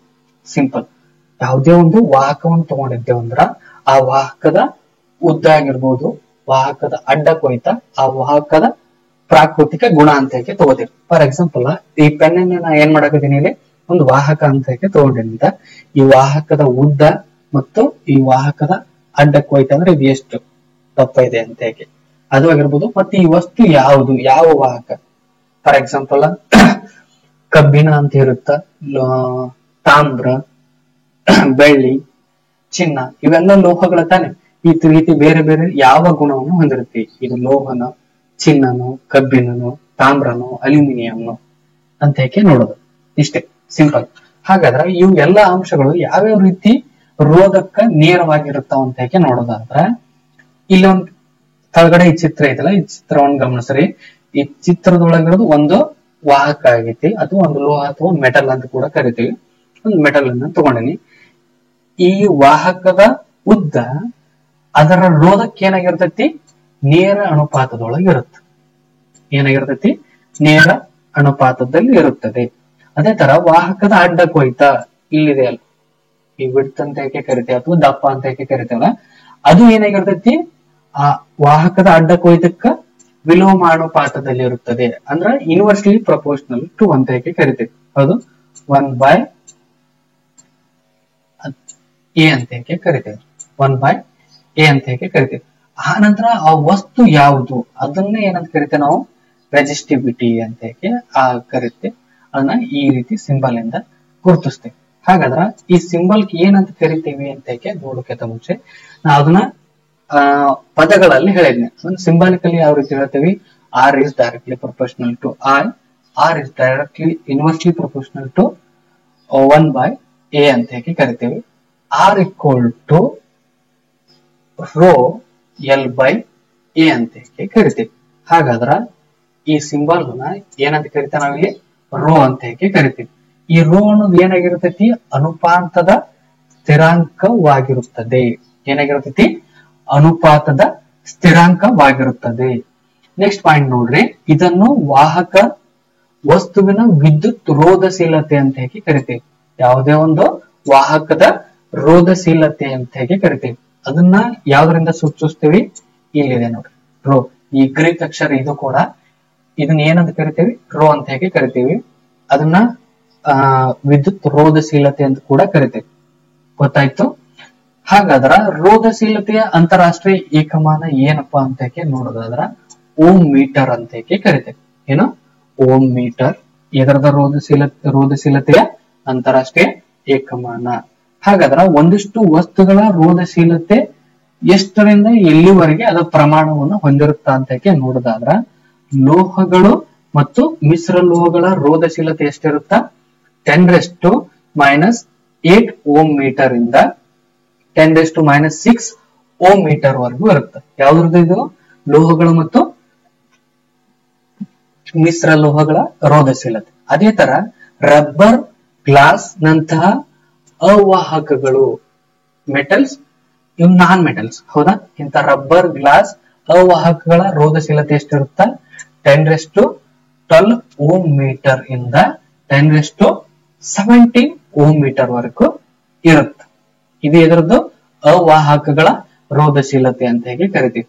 ಹಾಗಾದ್ರೆ ಬೆಳ್ಳಿಯ ರೋಧಶೀಲತೆ ಎಷ್ಟೈತಿ ಅಂತ ಹೇಗೆ ನೋಡೋದಾದ್ರ 1.60 into 10⁻⁸ ಓಮ್ ಮೀಟರ್ ಅಂತ ಹೇಗೆ ಕರಿತೀವಿ. ಆಯ್ತಾ? ಅದೇ ತರನಾಗಿ ನೆಕ್ಸ್ಟ್ ಒಂದ್ ಪಾಯಿಂಟ್ಸ್ ನೋಡೋದಾದ್ರ ಟಂಗ್ಸ್ಟನ್ ಅನ್ನ ವಿದ್ಯುತ್ ಬಲ್ಬ್ ತಂತು ಅಥವಾ ಫಿಲಾಮೆಂಟ್ ಆಗಿ ಬಳಸಲಾಗುತ್ತದೆ. ನಾವ್ ಯಾವತ್ತು ಬಲ್ಬ್ ಅನ್ನ ನೋಡಿದೇವಲ್ಲ, ಬಲ್ಬ್ ನ ಒಳಗಡೆ ಒಂದ್ ಚಿಕ್ಕದಾಗದಂತ ತಂತಿ ಇರುತ್ತೆ, ಹೌದಲ್ಲ? ಅದೇ ತಂತಿ ಯಾವದಪ್ಪ ಅಂತಂದ್ರೆ ಟಂಗ್ಸ್ಟನ್ ಅಂತ ಹೇಗೆ ಕರಿತೀವಿ. ಆ ಟಂಗ್ಸ್ಟನ್ ನ ಎದ್ರೊಳಗೆ ಬಳಸ್ತೀವಿ? ಬಲ್ಬ್ ನ ತಂತುವಾಗಿ ಬಳಸ್ತೀವಿ. ಸಾಮಾನ್ಯವಾಗಿ ನೆಕ್ಸ್ಟ್ ಪಾಯಿಂಟ್ ನೋಡ್ರಿ, ತಾಮ್ರ ಮತ್ತು ಅಲ್ಯೂಮಿನಿಯಂ ಅನ್ನು ಸಾಮಾನ್ಯವಾಗಿ ವಿದ್ಯುತ್ ಪ್ರಸರಣ ಮಾರ್ಗಗಳಲ್ಲಿ ಬಳಸಲಾಗುತ್ತದೆ. ಏನು? ತಾಮ್ರ ಮತ್ತು ಅಲ್ಯೂಮಿನಿಯಂಗಳನ್ನ ನಾವೇನ್ ಮಾಡ್ತೀವಿ? ಸಾಮಾನ್ಯವಾಗಿ ವಿದ್ಯುತ್ ಪ್ರಸರಣ ಮಾರ್ಗಗಳಲ್ಲಿ ಬಳಸಲಾಗುತ್ತದೆ. ನಾವು ಪ್ರತಿಯೊಬ್ಬರು ಊರುಗಳಲ್ಲಿ ಈ ಲೈಟಿಂಗ್ ಕಂಬಗಳನ್ನ ಹಾಕಿರ್ತಾರೆ, ಗೊತ್ತಾ? ಆ ಲೈಟಿಂಗ್ ಕಂಬಗಳ ಮುಖಾಂತರ ಮೂರು ವಾಹಕಗಳು ಅಥವಾ ಲೋಹಗಳ ತಂತಿಗಳನ್ನು ಒಯ್ದಿರ್ತಾವ. ಆ ಎಲ್ಲಾ ತಂತಿಗಳನ್ನು ಇದರಿಂದ ಮಾಡಿರ್ತಾರಪ್ಪ ಅಂದ್ರ ತಾಮ್ರ ಅಥವಾ ಅಲ್ಯೂಮಿನಿಯಂ ತಂತಿಗಳನ್ನ ಬಳಸಿರ್ತೀವಿ, ಹೌದಾ? ಸಿಂಪಲ್ ಆಗಿ ನಿಮ್ಗೆ ಒಂದು ಕ್ವಶನ್ ರೈಸ್ ಆಗ್ಬೇಕಾಗತ್ತ, ಯಾವ ವಸ್ತುವಿನ ರೋಧಶೀಲತೆ ಕಡಿಮೆ ಆಗುತ್ತಲ್ಲ ಅವಾಗ ಆ ವಸ್ತು ಏನಾಗಿರ್ತತಿ? ಉತ್ತಮ ವಾಹಕವಾಗಿರ್ತತಿ, ಹೌದಾ? ಹಾಗಾದ್ರ ಇಲ್ಲಿ ಅತಿ ಕಡಿಮೆ ರೋಧಶೀಲತೆಯನ್ನು ಹೊಂದಿರೋದು ಯಾವ್ದು? ಇಲ್ಲಿ ಬೆಳ್ಳಿ, ಹೌದಾ? ಹಾಗಾದ್ರ ಎಲ್ಲಾ ಆ ಊರುಗಳಲ್ಲಿ ಕೂಡ ಏನು ಸಾಮಾನ್ಯವಾಗಿ ವಿದ್ಯುತ್ ಪ್ರಸರಣ ಮಾರ್ಗಗಳಲ್ಲಿ ಬೆಳ್ಳಿಯನ್ನ ಬಳಸಬೇಕಾಗಿತ್ತು. ಆದ್ರೂ ಕೂಡ ಪ್ರತಿಯೊಂದು ನಮ್ಮ ದೇಶದೊಳಗೆ ನಾವು ನೋಡಿದಂಗ ತಾಮ್ರ ಮತ್ತು ಅಲ್ಯೂಮಿನಿಯಂ ಅನ್ನ ಬಳಸ್ತಾರೆ. ಯಾಕೆ ಬಳಸ್ತಾರ? ಬೆಳ್ಳಿಯನ್ನು ಯಾಕೆ ಬಳಸೋದಿಲ್ಲ ಅಂತ ಹೇಗೆ ಕಮೆಂಟ್ ಮಾಡ್ತಾರ ನೀವು? ಇದನ್ನ ಕಮೆಂಟ್ ಮಾಡಿ. ಅದೇ ತರನಾಗಿ ಒಂದಿಷ್ಟು ವಾಹಕಗಳನ್ನು ನೋಡೋಣಂತ. ಇಲ್ಲಿ ಬೆಳ್ಳಿದೈತಿ, ಆಲ್ರೆಡಿ ನೋಡಿದೇವಿ. ಅದರ ರೋಧಶೀಲತೆ ಎಷ್ಟೈತಿ ಅಂತ ಹೇಗೆ ಇಲ್ಲಿದೆ, ಹೌದಾ? ಅನಂತರ ತಾಮ್ರದ್ದು ಎಷ್ಟಿದೆ, ಅನಂತರ ಅಲ್ಯೂಮಿನಿಯಂ, ಟಂಗ್ಸ್ಟನ್ ಎಷ್ಟಿದೆ. ಇದೇ ತರನಾಗಿ ನಿಕ್ಕಲ್, ಕಬ್ಬಿಣ, ಕ್ರೋಮಿಯಂ, ಪಾದರಸ, ಮ್ಯಾಗ್ನೀಸ್, ಇದೇ ತರ ಹಲವಾರು ಇಲ್ಲಿ ಮಿಶ್ರ ಲೋಹಗಳದ ಅವಾಹಕಗಳದ. ಇವೆಲ್ಲ ಪಟ್ಟಿಯನ್ನ ಒಂದ್ಸಲ ನೀವು ವಿಡಿಯೋ ಪಾಸ್ ಮಾಡ್ಕೆ ಒಂದೊಂದೊಂದೊಂದು ಚಿಕ್ಕದಾಗಿ ನೋಡ್ತಾ ಹೋಗ್ರಿ. ಆಲ್ಮೋಸ್ಟ್ ಮುಖ್ಯವಾಗಿ ಇದ್ರೊಳಗೆ ಕೇಳೋದು ತಾಮ್ರದ ನೆನಪಿಟ್ಕೋಬೇಕಾಗುತ್ತೆ ನೀವು. ಮತ್ತ ವಿದ್ಯುತ್ ಪ್ರಸರಣ ಮಾರ್ಗಗಳಲ್ಲಿ ತಾಮ್ರ ಮತ್ತು ಅಲ್ಯೂಮಿನಿಯಂ ಗಳನ್ನ ಬಳಸ್ತೇವೆ ಅನ್ನೋದು ಗೊತ್ತಿರ್ಬೇಕು. ಮತ್ ಬೆಳ್ಳಿದು ನಿಮ್ಗ ರೋಧಶೀಲತೆ ಗೊತ್ತಿರ್ಬೇಕಾಗತ್ತೆ. ಇಷ್ಟು ಗೊತ್ತಿತ್ತಂದ್ರ ನೆಕ್ಸ್ಟ್ ಟಾಪಿಕ್ ಹೋಗೋಣಂತ. ನೆಕ್ಸ್ಟ್ ಟಾಪಿಕ್ ಏನಪ್ಪಾ ಅನ್ನೋದಾದ್ರ ನೆಕ್ಸ್ಟ್ ಒಂದ್ ಲಾಸ್ಟ್ ಇನ್ನೊಂದು ಪ್ರಶ್ನೆಯನ್ನ ನೋಡೋಣಂತ. ಈ ಓಮ್ಸ್ ನ ನಿಯಮ ಗೊತ್ತಿದೆಯಲ್ಲ ನಿಮ್ಗ, ಆ ಫಾರ್ಮುಲಾದ ಮೇಲೆ ಒಂದ್ ಪ್ರಶ್ನೆಯನ್ನ ನೋಡೋಣಂತ. ಏನಪ್ಪಾ ಒಂದ್ ಪ್ರಶ್ನೆ ಅಂತಂದ್ರ, ವಿದ್ಯುತ್ ಬಲ್ಬ್ ನ ತಂತುಗಳ ರೋಧವು 1000 ವೋಲ್ಟ್ ಅಂದ್ರೆ 1000 ವೋಲ್ಟ್ ಅಲ್ಲ, ಸಾರಿ 1000 ಓಮ್ ಆದರೆ 220 ವೋಲ್ಟ್ ಮೂಲದಿಂದ ವಿದ್ಯುತ್ ಬಲ್ಬ್ ಸೆಳೆಯುವ ವಿದ್ಯುತ್ ಪ್ರವಾಹ ಎಷ್ಟು? ಅಂದ್ರ ವಿದ್ಯುತ್ ಬಲ್ಬ್ ನ ತಂತುಗಳ ರೋಧ ಎಷ್ಟೈತಿ? 1000 ಓಮ್ ಇದೆ. ಅದ್ರ ಮೂಲಕ ಹರಿಯುವಂತ ಯಾವ್ದೋ ಒಂದು ಅದರ ರೋಧಶೀಲ ವಿಭವಾಂತರ ಎಷ್ಟೈತಿ? 220 ವೋಲ್ಟ್ ಇದೆ. ಹಾಗಾದ್ರ ಆ ಬಲ್ಬ್ ನೊಳಗೆ ಹರಿಯುವಂತ ವಿದ್ಯುತ್ ಪ್ರವಾಹ ಎಷ್ಟು ಅಂತ ಕ್ವಶನ್ ಮಾಡ. ಹಾಗಾದ್ರೆ ಕೊಟ್ಟಿದ್ದೇನ್ ಕೊಟ್ರಿ? ಇಲ್ಲಿ ಆರ್ ಕೊಟ್ರ, ವಿ ಕೊಟ್ರ. ಐ ಕಂಡಿಡಿ ಅಂತ ಸೂತ್ರ ಏನೈತಿ ನಮ್ಗ? V equal to I into R ಇದೆ, ಹೌದಾ? ಐ ಕಂಡು ಹಿಡಿಬೇಕಂದ್ರ ಆಗಲ ಒಂದು ತ್ರಿಭುಜ ಹಾಕಿ ನಿಮ್ಗೆ ತೋರಿಸಿದ್ನ, ಹೌದು? ಆಯ್ನ ಯಾವ ಸೈಡ್ ಬರ್ಕೊಂಡಿದ್ದೇವಿ ನೆನ್ಪು ಮಾಡ್ಕೊರ್ ನೀವು ಒಂದ್ಸಲ. ಹಂಗ್ ಬರ್ಕೊಂಡಾಗ ಏನ್ ಬರುತ್ತದು? I equal to V by R. ಇಲ್ಲಿ ಸಿಂಪಲ್ ಅಷ್ಟು ಇದು ಅಲ್ಲಿಕಂತಂದ್ರೂ ಕೂಡ ನೀವೇನ್ ಮಾಡೋದು? ಜಸ್ಟ್ ಇಲ್ಲಿ ಫಾರ್ಮುಲಾ ಕನ್ವರ್ಷನ್ಸ್ ಮಾಡೋದು. ಐ ಕಂಡುಹಿಡಿಯಬೇಕೈತಂದ್ರ ಇಲ್ಲಿ ಇಂಟು ಐತಂದ್ರೆ ಈ ಸೈಡ್ ಹೋದ್ರೆ ಏನಾಗುತ್ತೆ ಅದು ಭಾಗಿಸುತ್ತೆ. ಹೌದು, I equal to P by R ಆಗುತ್ತೆ. ವಿ ಅಂದ್ರೆ ಎಷ್ಟೈತಿ 225, ಆರ್ ಅಂದ್ರೆ ಎಷ್ಟೈತಿ 1000 ಐತಿ. ಅವುಗಳನ್ನ ಎರಡು ಭಾಗಿಸಿದಾಗ ಎಷ್ಟು ಬರುತ್ತೆ ನಮ್ಗ 0.22 ಬರುತ್ತೆ. ಹೌದಾ, ಅದು ಏನಾಗೈತಿ ವಿದ್ಯುತ್ ಪ್ರವಾಹ ಆಗೈತಿ. ವಿದ್ಯುತ್ ಪ್ರವಾಹದ ಅಂತಾರಾಷ್ಟ್ರೀಯ ಏಕಮಾನ ಎ 0.22 ಆಂಪಿಯರ್. ಇದೇನು ಈ ವಿದ್ಯುತ್ ಬಲ್ಬ್ ನ ತಂತುಗಳ ಮೂಲಕ ಹರಿಯುವಂತ ವಿದ್ಯುತ್ ಪ್ರವಾಹ ಅಂತ ಹೇಗೆ ಕರೀತೀವಿ. ವ್ಯವಸ್ಥೆಯ ರೋಧ ಅಂತ ಹೇಗೆ ಕರಿತೀವಿ. ರೋಧಕಗಳ ವ್ಯವಸ್ಥೆಯ ರೋಧದೊಳಗ ಎರಡು ವಿಧಗಳಿವೆ. ಎಷ್ಟು? ಎರಡು ವಿಧಗಳು. ಅದರೊಳಗ ಮೊದಲೇ ವಿಧ ಯಾವ್ದಪ್ಪ ಅಂತಂದ್ರ ಸರಣಿ ಕ್ರಮದಲ್ಲಿನ ರೋಧಕಗಳು, ರೆಜಿಸ್ಟರ್ಸ್ ಇನ್ ಸೀರೀಸ್ ಅಂತ ಹೇಗೆ ಕರಿತೀವಿ. ಏನು? ಸರಣಿ ಕ್ರಮದಲ್ಲಿ ಕ್ರಮದಲ್ಲಿ ಜೋಡಿಸಿರುವ ರೋಧಕಗಳು ಅಂತ ಹೇಗೆ ಕರಿತೀವಿ. ಅದನ್ನ ಯಾವ ರೀತಿ ಜೋಡಿಸಿರುತ್ತೇವೆ ಅಂತ ಹೇಗೆ ಇಲ್ಲೊಂದು ಸರ್ಕ್ಯೂಟ್ ಡಯಾಗ್ರಾಮ್ ಇದೆ. ಇಲ್ಲಿ ನೋಡ್ರಿ, R1 ಅನ್ನೋ ಒಂದು ರೋಧ ಇದೆ, R2 ಅನ್ನೋ ಒಂದು ರೋಧ ಇದೆ, R3 ಅನ್ನೋ ಒಂದು ರೋಧ ಇದೆ. ಹೌದಾ, ಈ ಮೂರು ರೋಧಗಳನ್ನ ಒಂದರ ಮುಂದೆ ಒಂದರಂತೆ ಯಾವ ರೀತಿ ಜೋಡಿಸಿದೀವಿ? ಸರಣಿ ಕ್ರಮದೊಳಗೆ ಜೋಡಿಸಿದೀವಿ. ಹೌದಾ, ಅದಕ್ಕಾಗಿ ಈ ರೀತಿ ಇರುವಂತ ಸರ್ಕ್ಯೂಟ್ ಅನ್ನ, ಈ ರೀತಿ ಇರುವಂತ ರೋಧಕಗಳ ವ್ಯವಸ್ಥೆಯನ್ನ ನಾವೇನಂತ ಕರಿತೀವಿ? ಸರಣಿ ಕ್ರಮದಲ್ಲಿನ ರೋಧಕಗಳು ಅಂತ ಹೇಗೆ ಕರಿತೀವಿ. ಈ ಸರ್ಕ್ಯೂಟ್ ಡಯಾಗ್ರಾಮ್ ಬಹಳ ಇಂಪಾರ್ಟೆಂಟ್, ನೋಡ್ಕೊರಿ.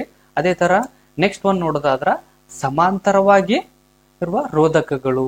ಏನು? ಸಮಾಂತರವಾಗಿರುವ ರೋಧಕಗಳು ಅಂತ ಹೇಗೆ ಕರಿತೀವಿ. ರೆಜಿಸ್ಟರ್ಸ್ ಇನ್ ಪ್ಯಾರಲಲ್ ಅಂತ ಹೇಗೆ ಕರಿತೀವಿ. ಹೌದಾ, ಅಲ್ಲಿ ಸರಣಿ ಕ್ರಮದೊಳಗೆ ಏನ್ ಮಾಡಿದ್ದೇವಿ? ಒಂದರ ಮುಂದೆ ಒಂದರಂತೆ ಜೋಡಿಸಿದ್ದೇವೆ. ಇಲ್ಲಿ R1 ಅನ್ನೋ ರೋಧಕ ಮತ್ತು R2 ಅನ್ನೋ ರೋಧ ಮತ್ತು R3 ಅನ್ನೋ ಒಂದು ರೋಧಗಳನ್ನ ಒಂದರ ಮೇಲೆ ಒಂದರಂತೆ ಯಾವ ರೀತಿ ಸಮಾನಾಂತರವಾಗಿ ಏನ್ ಮಾಡಿದ್ದೇವೆ? ಜೋಡಿಸಿದ್ದೇವೆ. ಹೌದಾ, ಈ ರೀತಿ ಇರುವಂತ ವ್ಯವಸ್ಥೆಯನ್ನ ನಾವೇನಂತ ಕರಿತೀವಿ? ಸಮಾಂತರವಾಗಿರುವ ರೋಧಕಗಳ ವ್ಯವಸ್ಥೆ ಅಂತ ಹೇಗೆ ಕರಿತೀವಿ. ಏನು? ಸಮಾಂತರವಾಗಿರುವ ರೋಧಕಗಳ ವ್ಯವಸ್ಥೆ ಅಂತ ಹೇಗೆ ಕರಿತೀವಿ. ಈಗ ಏನ್ ಮಾಡೋಣ ಅಂದ್ರ ಒಂದೊಂದೇ ಆಗಿ ತಿಳ್ಕೊತ ಹೋಗೋಣಂತ. ಅದಕ್ಕಿಂತ ಮುಂಚೆ ಒಂದು ಹಿಂಟ್, ಪ್ರಿಯ ವಿದ್ಯಾರ್ಥಿಗಳೇ. ಸಮಾಂತರ ಮತ್ತು ಸರಣಿ ವ್ಯವಸ್ಥೆಯ ಜೋಡಿಸಿರುವ ರೋಧಕಗಳ ಚಿತ್ರಗಳನ್ನ ಆಲ್ಮೋಸ್ಟ್ 2 ಮಾರ್ಕ್ಸ್ ಗಳಲ್ಲಿ ಕೇಳುವಂತ ಚಾನ್ಸಸ್ ಜಾಸ್ತಿ ಇದೆ. ಎರಡುಗಳನ್ನ ಆದಷ್ಟು ಇವುಗಳನ್ನ ಕೀಪ್ ಪ್ರಾಕ್ಟೀಸ್ ಮಾಡ್ಕೆ ಏನ್ ಮಾಡ್ರಿ ನೀವು ಇನ್ನಷ್ಟು ಪರ್ಫೆಕ್ಟ್ ಆಗಿ ಇರ್ರಿ ಅಂತ ಹೇಗೆ ಹೇಳ್ತೀನಿ. ಈಗ ನೆಕ್ಸ್ಟ್ ಒನ್ ಏನ್ ಮಾಡೋಣಪ್ಪ ಅಂತಂದ್ರ ಸರಣಿ ಕ್ರಮದಲ್ಲಿ ಜೋಡಿಸಿದ ರೋಧಕಗಳು, ಸೀರೀಸ್ ಕನೆಕ್ಟೆಡ್ ಇನ್ ರೆಜಿಸ್ಟರ್ಸ್ ಅಂತ ಹೇಗೆ ಕರಿತೇನೆ. ಹೌದಾ, ಅಂದ್ರ ಸರಣಿ ಕ್ರಮದಲ್ಲಿ ಜೋಡಿಸಿದ ರೋಧಕಗಳು. ಪ್ರಿಯ ವಿದ್ಯಾರ್ಥಿಗಳೇ, ಇಲ್ಲಿ ಇನ್ನೊಂದು ಇಂಪಾರ್ಟೆಂಟ್ ಏನಪ್ಪಾ ಅಂತಂದ್ರ ಈ ಸರಣಿ ಮತ್ತು ಸಮಾಂತರವಾಗಿ ಜೋಡಿಸಿರುವ ರೋಧಕಗಳ ವ್ಯವಸ್ಥೆಯ ಮೇಲೆ ಇವು ಡೆರಿವೇಶನ್ ಆಗಿರ್ಬೋದು, ಇವುಗಳ ಮೇಲೆ ಬರುವಂತ ಪ್ರಾಬ್ಲಮ್ಸ್ ಗಳ ಮೇಲೆ ಆಗಿರ್ಬೋದು. ಪ್ರತಿ ಪತ್ರಿಕೆಯಲ್ಲಿ ಒಂದಾದ್ರೂ ಪ್ರಶ್ನೆ ಇದ್ದೇ ಇರುತ್ತೆ. ಇಟ್ಸ್ 3 ಮಾರ್ಕ್ಸ್ ಕ್ವಶನ್ಸ್ ಒಳಗೆ.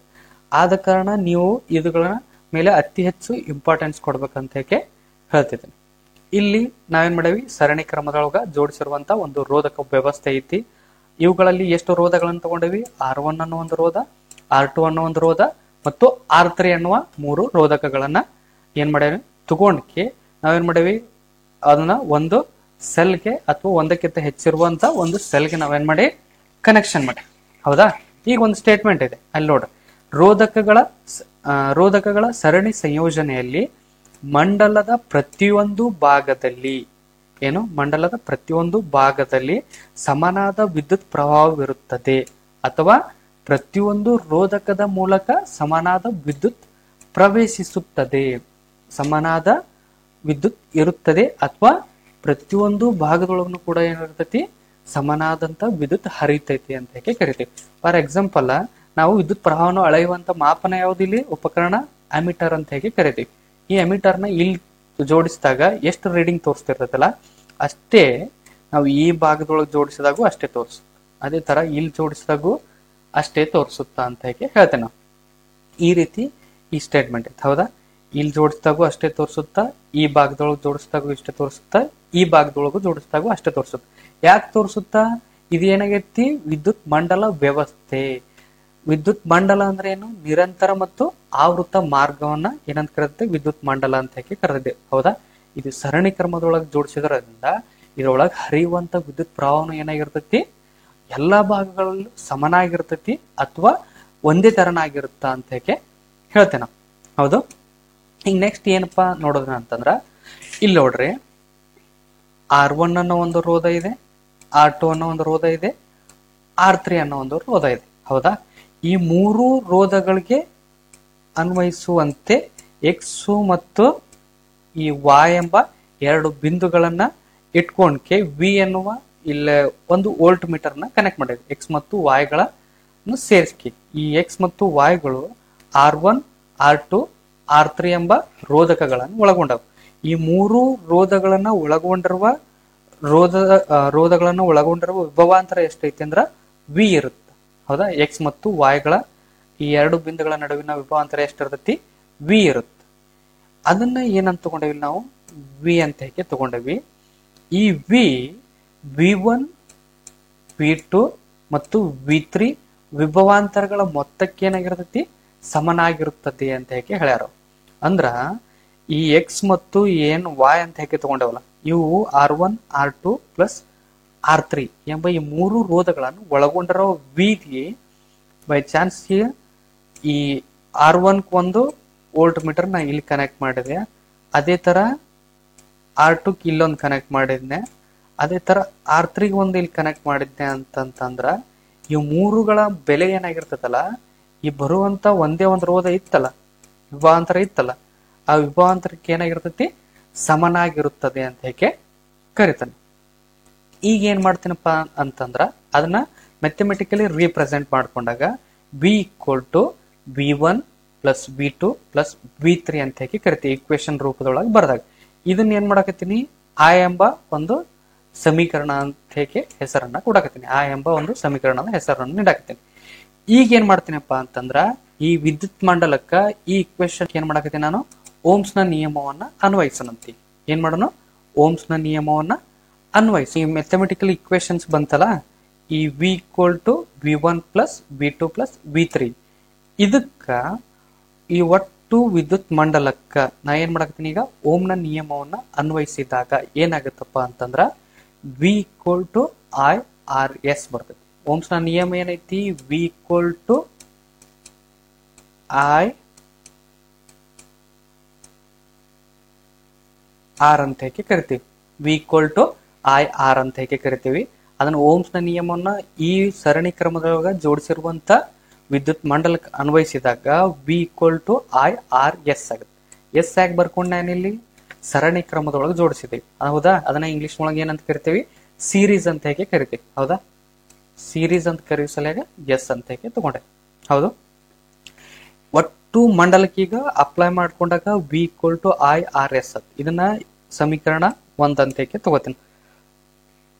ಈಗ ನೆಕ್ಸ್ಟ್ ಏನ್ ಮಾಡಾಕತ್ತೀನಪ್ಪ ಅಂತಂದ್ರ ಪ್ರತಿಯೊಂದು ರೋಧಕಗಳಿಗೂ ಪ್ರತಿಯೊಂದಕ್ಕೂ ರೋಧಕಗಳಿಗೂ ಸಪರೇಟ್ ಆಗಿ ಪ್ರತ್ಯೇಕವಾಗಿ ಏನ್ ಮಾಡಾಕತ್ತೀನಿ? ಒಂದೊಂದು ಓಮ್ ನ ವೋಲ್ಟ್ ಮೀಟರ್ ನ ಕನೆಕ್ಟ್ ಮಾಡಾಕತ್ತೀನಿ. ಕನೆಕ್ಟ್ ಮಾಡ್ಕೊಂಡ್ ಏನ್ ಮಾಡಾಕತ್ತೀನಿ? ಓಮ್ಸ್ ನ ನಿಯಮವನ್ನ ಅನ್ವಯಿಸಿರ್ತೀನಿ. ಅವಾಗ ಏನ್ ಮಾಡಾಕತ್ತೀನಿ? ಈಗ ಓಮ್ಸ್ ನ ನಿಯಮವನ್ನ ಪ್ರತಿಯೊಂದಕ್ಕೂ ಸಪರೇಟ್ ಆಗಿ ಅನ್ವಯಿಸ್ತೀನಿ. ಅವಾಗ ಏನಾಗುತ್ತಪ್ಪ ಅಂತಂದ್ರ ವಿ1 ಈಕ್ವಲ್ ಟು ಐ R1 ಆಗುತ್ತಾ. ಅದನ್ನ ಇಕ್ವೇಶನ್ 2 ಅಂತ ಹೇಗೆ ತಗೋತೀನಿ. Next R2 ರೋಧ. ಹೌದಾ, ಈ R2 ರೋಧಕ ಅಪ್ಲೈ ಮಾಡ್ಕೊಂಡಾಗ V2 equal to I R2 ಆಗುತ್ತಾ. ಅದನ್ನ ಇಕ್ವೇಶನ್ 3 ಅಂತ ಹೇಗೆ ತಗೋತೀನಿ. ನೆಕ್ಸ್ಟ್ ಒಂದು R3 ರೋಧಕ ತಗೊಂಡಾಗ V3 equal to I R3 ಆಗುತ್ತೆ. ಯಾಕಪ್ಪ ಅಂತಂದ್ರ ಈ R3 ರೋಧದ ವಿಭವಾಂತರ ಏನಾಗಿರ್ತೈತಿ? V3 ಆಗಿರ್ತೈತಿ. ಹೌದಾ, ಅದಕ್ಕೆ ಇದನ್ನ ಏನ್ ಮಾಡಕತ್ತೀವಿ? V3 ಅಂತ ಹೇಗೆ ತಗೋತೀನಿ. ಇದನ್ನ ಸಮೀಕರಣ 4 ಅಂತ ಹೇಗೆ ತಗೋತೀನಿ. ಹೌದಾ, ಈಗ ನೆಕ್ಸ್ಟ್ ಏನ್ ಮಾಡೋಣಪ್ಪ ಅಂತಂದ್ರ ಸಮೀಕರಣ ಆ ಇತ್ತಲ್ಲ, ಎಲ್ಲಿ ಸಮೀಕರಣ ಆಯ್ ಇಲ್ಲಿದೆ ನೋಡಿ. ಈ ಸಮೀಕರಣ ಆಯ್ ಒಳಗ ಸಮೀಕರಣ 1, ಸಮೀಕರಣ 1, 2 ಮತ್ತು 3, 4 ಬೆಲೆಗಳನ್ನ ಅದ್ರೊಳಗೆ ಹಾಕಿದಾಗ ಐ ಒಳಗೆ ಹಾಕಿದಾಗ ಏನ್ ಮಾಡೋಣ ನಾವೀಗ? ಐ ಒಳಗ ಹಾಕೋಣ. ಐ ಒಳಗೆ ಹಾಕಿದಾಗ I R S equal to I R1 plus I R2 plus I R3 ಆಗುತ್ತೆ. ಹೌದಾ, ವಿ ಬೆಲೆ ಏನಿತ್ತಲ್ಲಿ? ಐ ಆರ್ ಎಸ್ ಇತ್ತು. ಹೌದಾ, ಇಲ್ಲಿ ಏನ್ ಹಾಕೊಂಡೇನು? ಐ ಆರ್ ಎಸ್ ಹಾಕೊಂಡೇನಿ. ಅದೇ ತರ V1 ಬೆಲೆ ಏನಿತ್ತಲ್ಲಿ, V1 ಅಂದ್ರೆ ಏನೈತಿಲಿ I R1. ಅದೇ ತರ V2 ಅಂದ್ರ I R2. ಅದೇ V3 ಅಂದ್ರ I R3. ಹೌದಾ? ಇಲ್ಲಿ ನೋಡ್ರಿ ರೈಟ್ ಸೈಡ್ ಎಲ್ಲ ಕಡೆ I ಕಾಮನ್ ಐತಿ, R1 ಒಳಗೂ ಕಾಮನ್ ಐತಿ, R2 ಒಳಗೂ ಕಾಮನ್ ಐತಿ, R3 ಒಳಗೂ ಕಾಮನ್ ಐತಿ. ಈ I ಅನ್ನ ಸಪರೇಟ್ ಮಾಡ್ಕೊಂಡ್ಬಿಟ್ಟು ಕಾಮನ್ ತಕೊಂಡ್ ಅವಾಗ ಇಲ್ಲೊಂದು I ಬರುತ್ತೆ, ಇಲ್ಲೊಂದು I ಬರುತ್ತೆ. ಆ I ಏನಾಗುತ್ತೆ ಅಲ್ಲಿ ಗೆಟ್ ಕ್ಯಾನ್ಸಲ್ ಆಗುತ್ತೆ. ಅವಾಗ ಉಳಿದೇನು ನಮ್ಮ ಸಮೀಕರಣ RS equal to ಏನು RS equal to R1 plus R2 plus R3 ಅಂತ ಹೇಗೆ ಕರಿತೀವಿ. ಇದೇನು ಸರಣಿ ಕ್ರಮದಲ್ಲಿ ಜೋಡಿಸಿರುವ ರೋಧಕಗಳ ವ್ಯವಸ್ಥೆ ಅಂತ ಹೇಗೆ ಕರಿತೀವಿ. ಹೌದಾ? ಅಂದ್ರ ಸಿಂಪಲ್ ಇಷ್ಟೇ ಪ್ರಿಯ ವಿದ್ಯಾರ್ಥಿಗಳ ಸ್ಟೇಟ್ಮೆಂಟ್ ಏನಪ್ಪಾ ಅಂತಂದ್ರ ನೋಡ್ರಿ ಇಲ್ಲಿ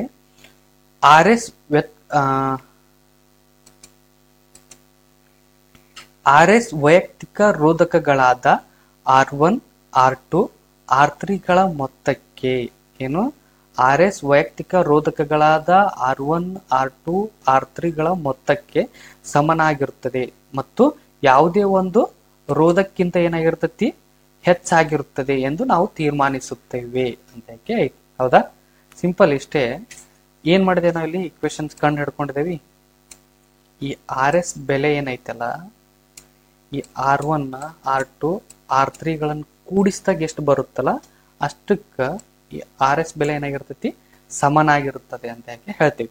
ಅದೇ ತರ ಈ R1 R2 R3 ಯಾವುದೇ ಬೆಲೆ ಆಗಿರ್ಲಿಕ್ಕ ಇವು ಎಲ್ಲಾ ಬೆಲೆಗಳಿಗಿಂತ ಈ RS ಬೆಲೆ ಏನಾಗಿರ್ತೈತಿ ದೊಡ್ಡದಾಗಿರುತ್ತ ಅಂತ ಹೇಳ್ತೇವೆ. ಇದೇನು ಸರಣಿ ಕ್ರಮದಲ್ಲಿ ಜೋಡಿಸಿರುವ ರೋಧಕಗಳ ವ್ಯವಸ್ಥೆ ಅಂತ ಕರಿತೀವಿ.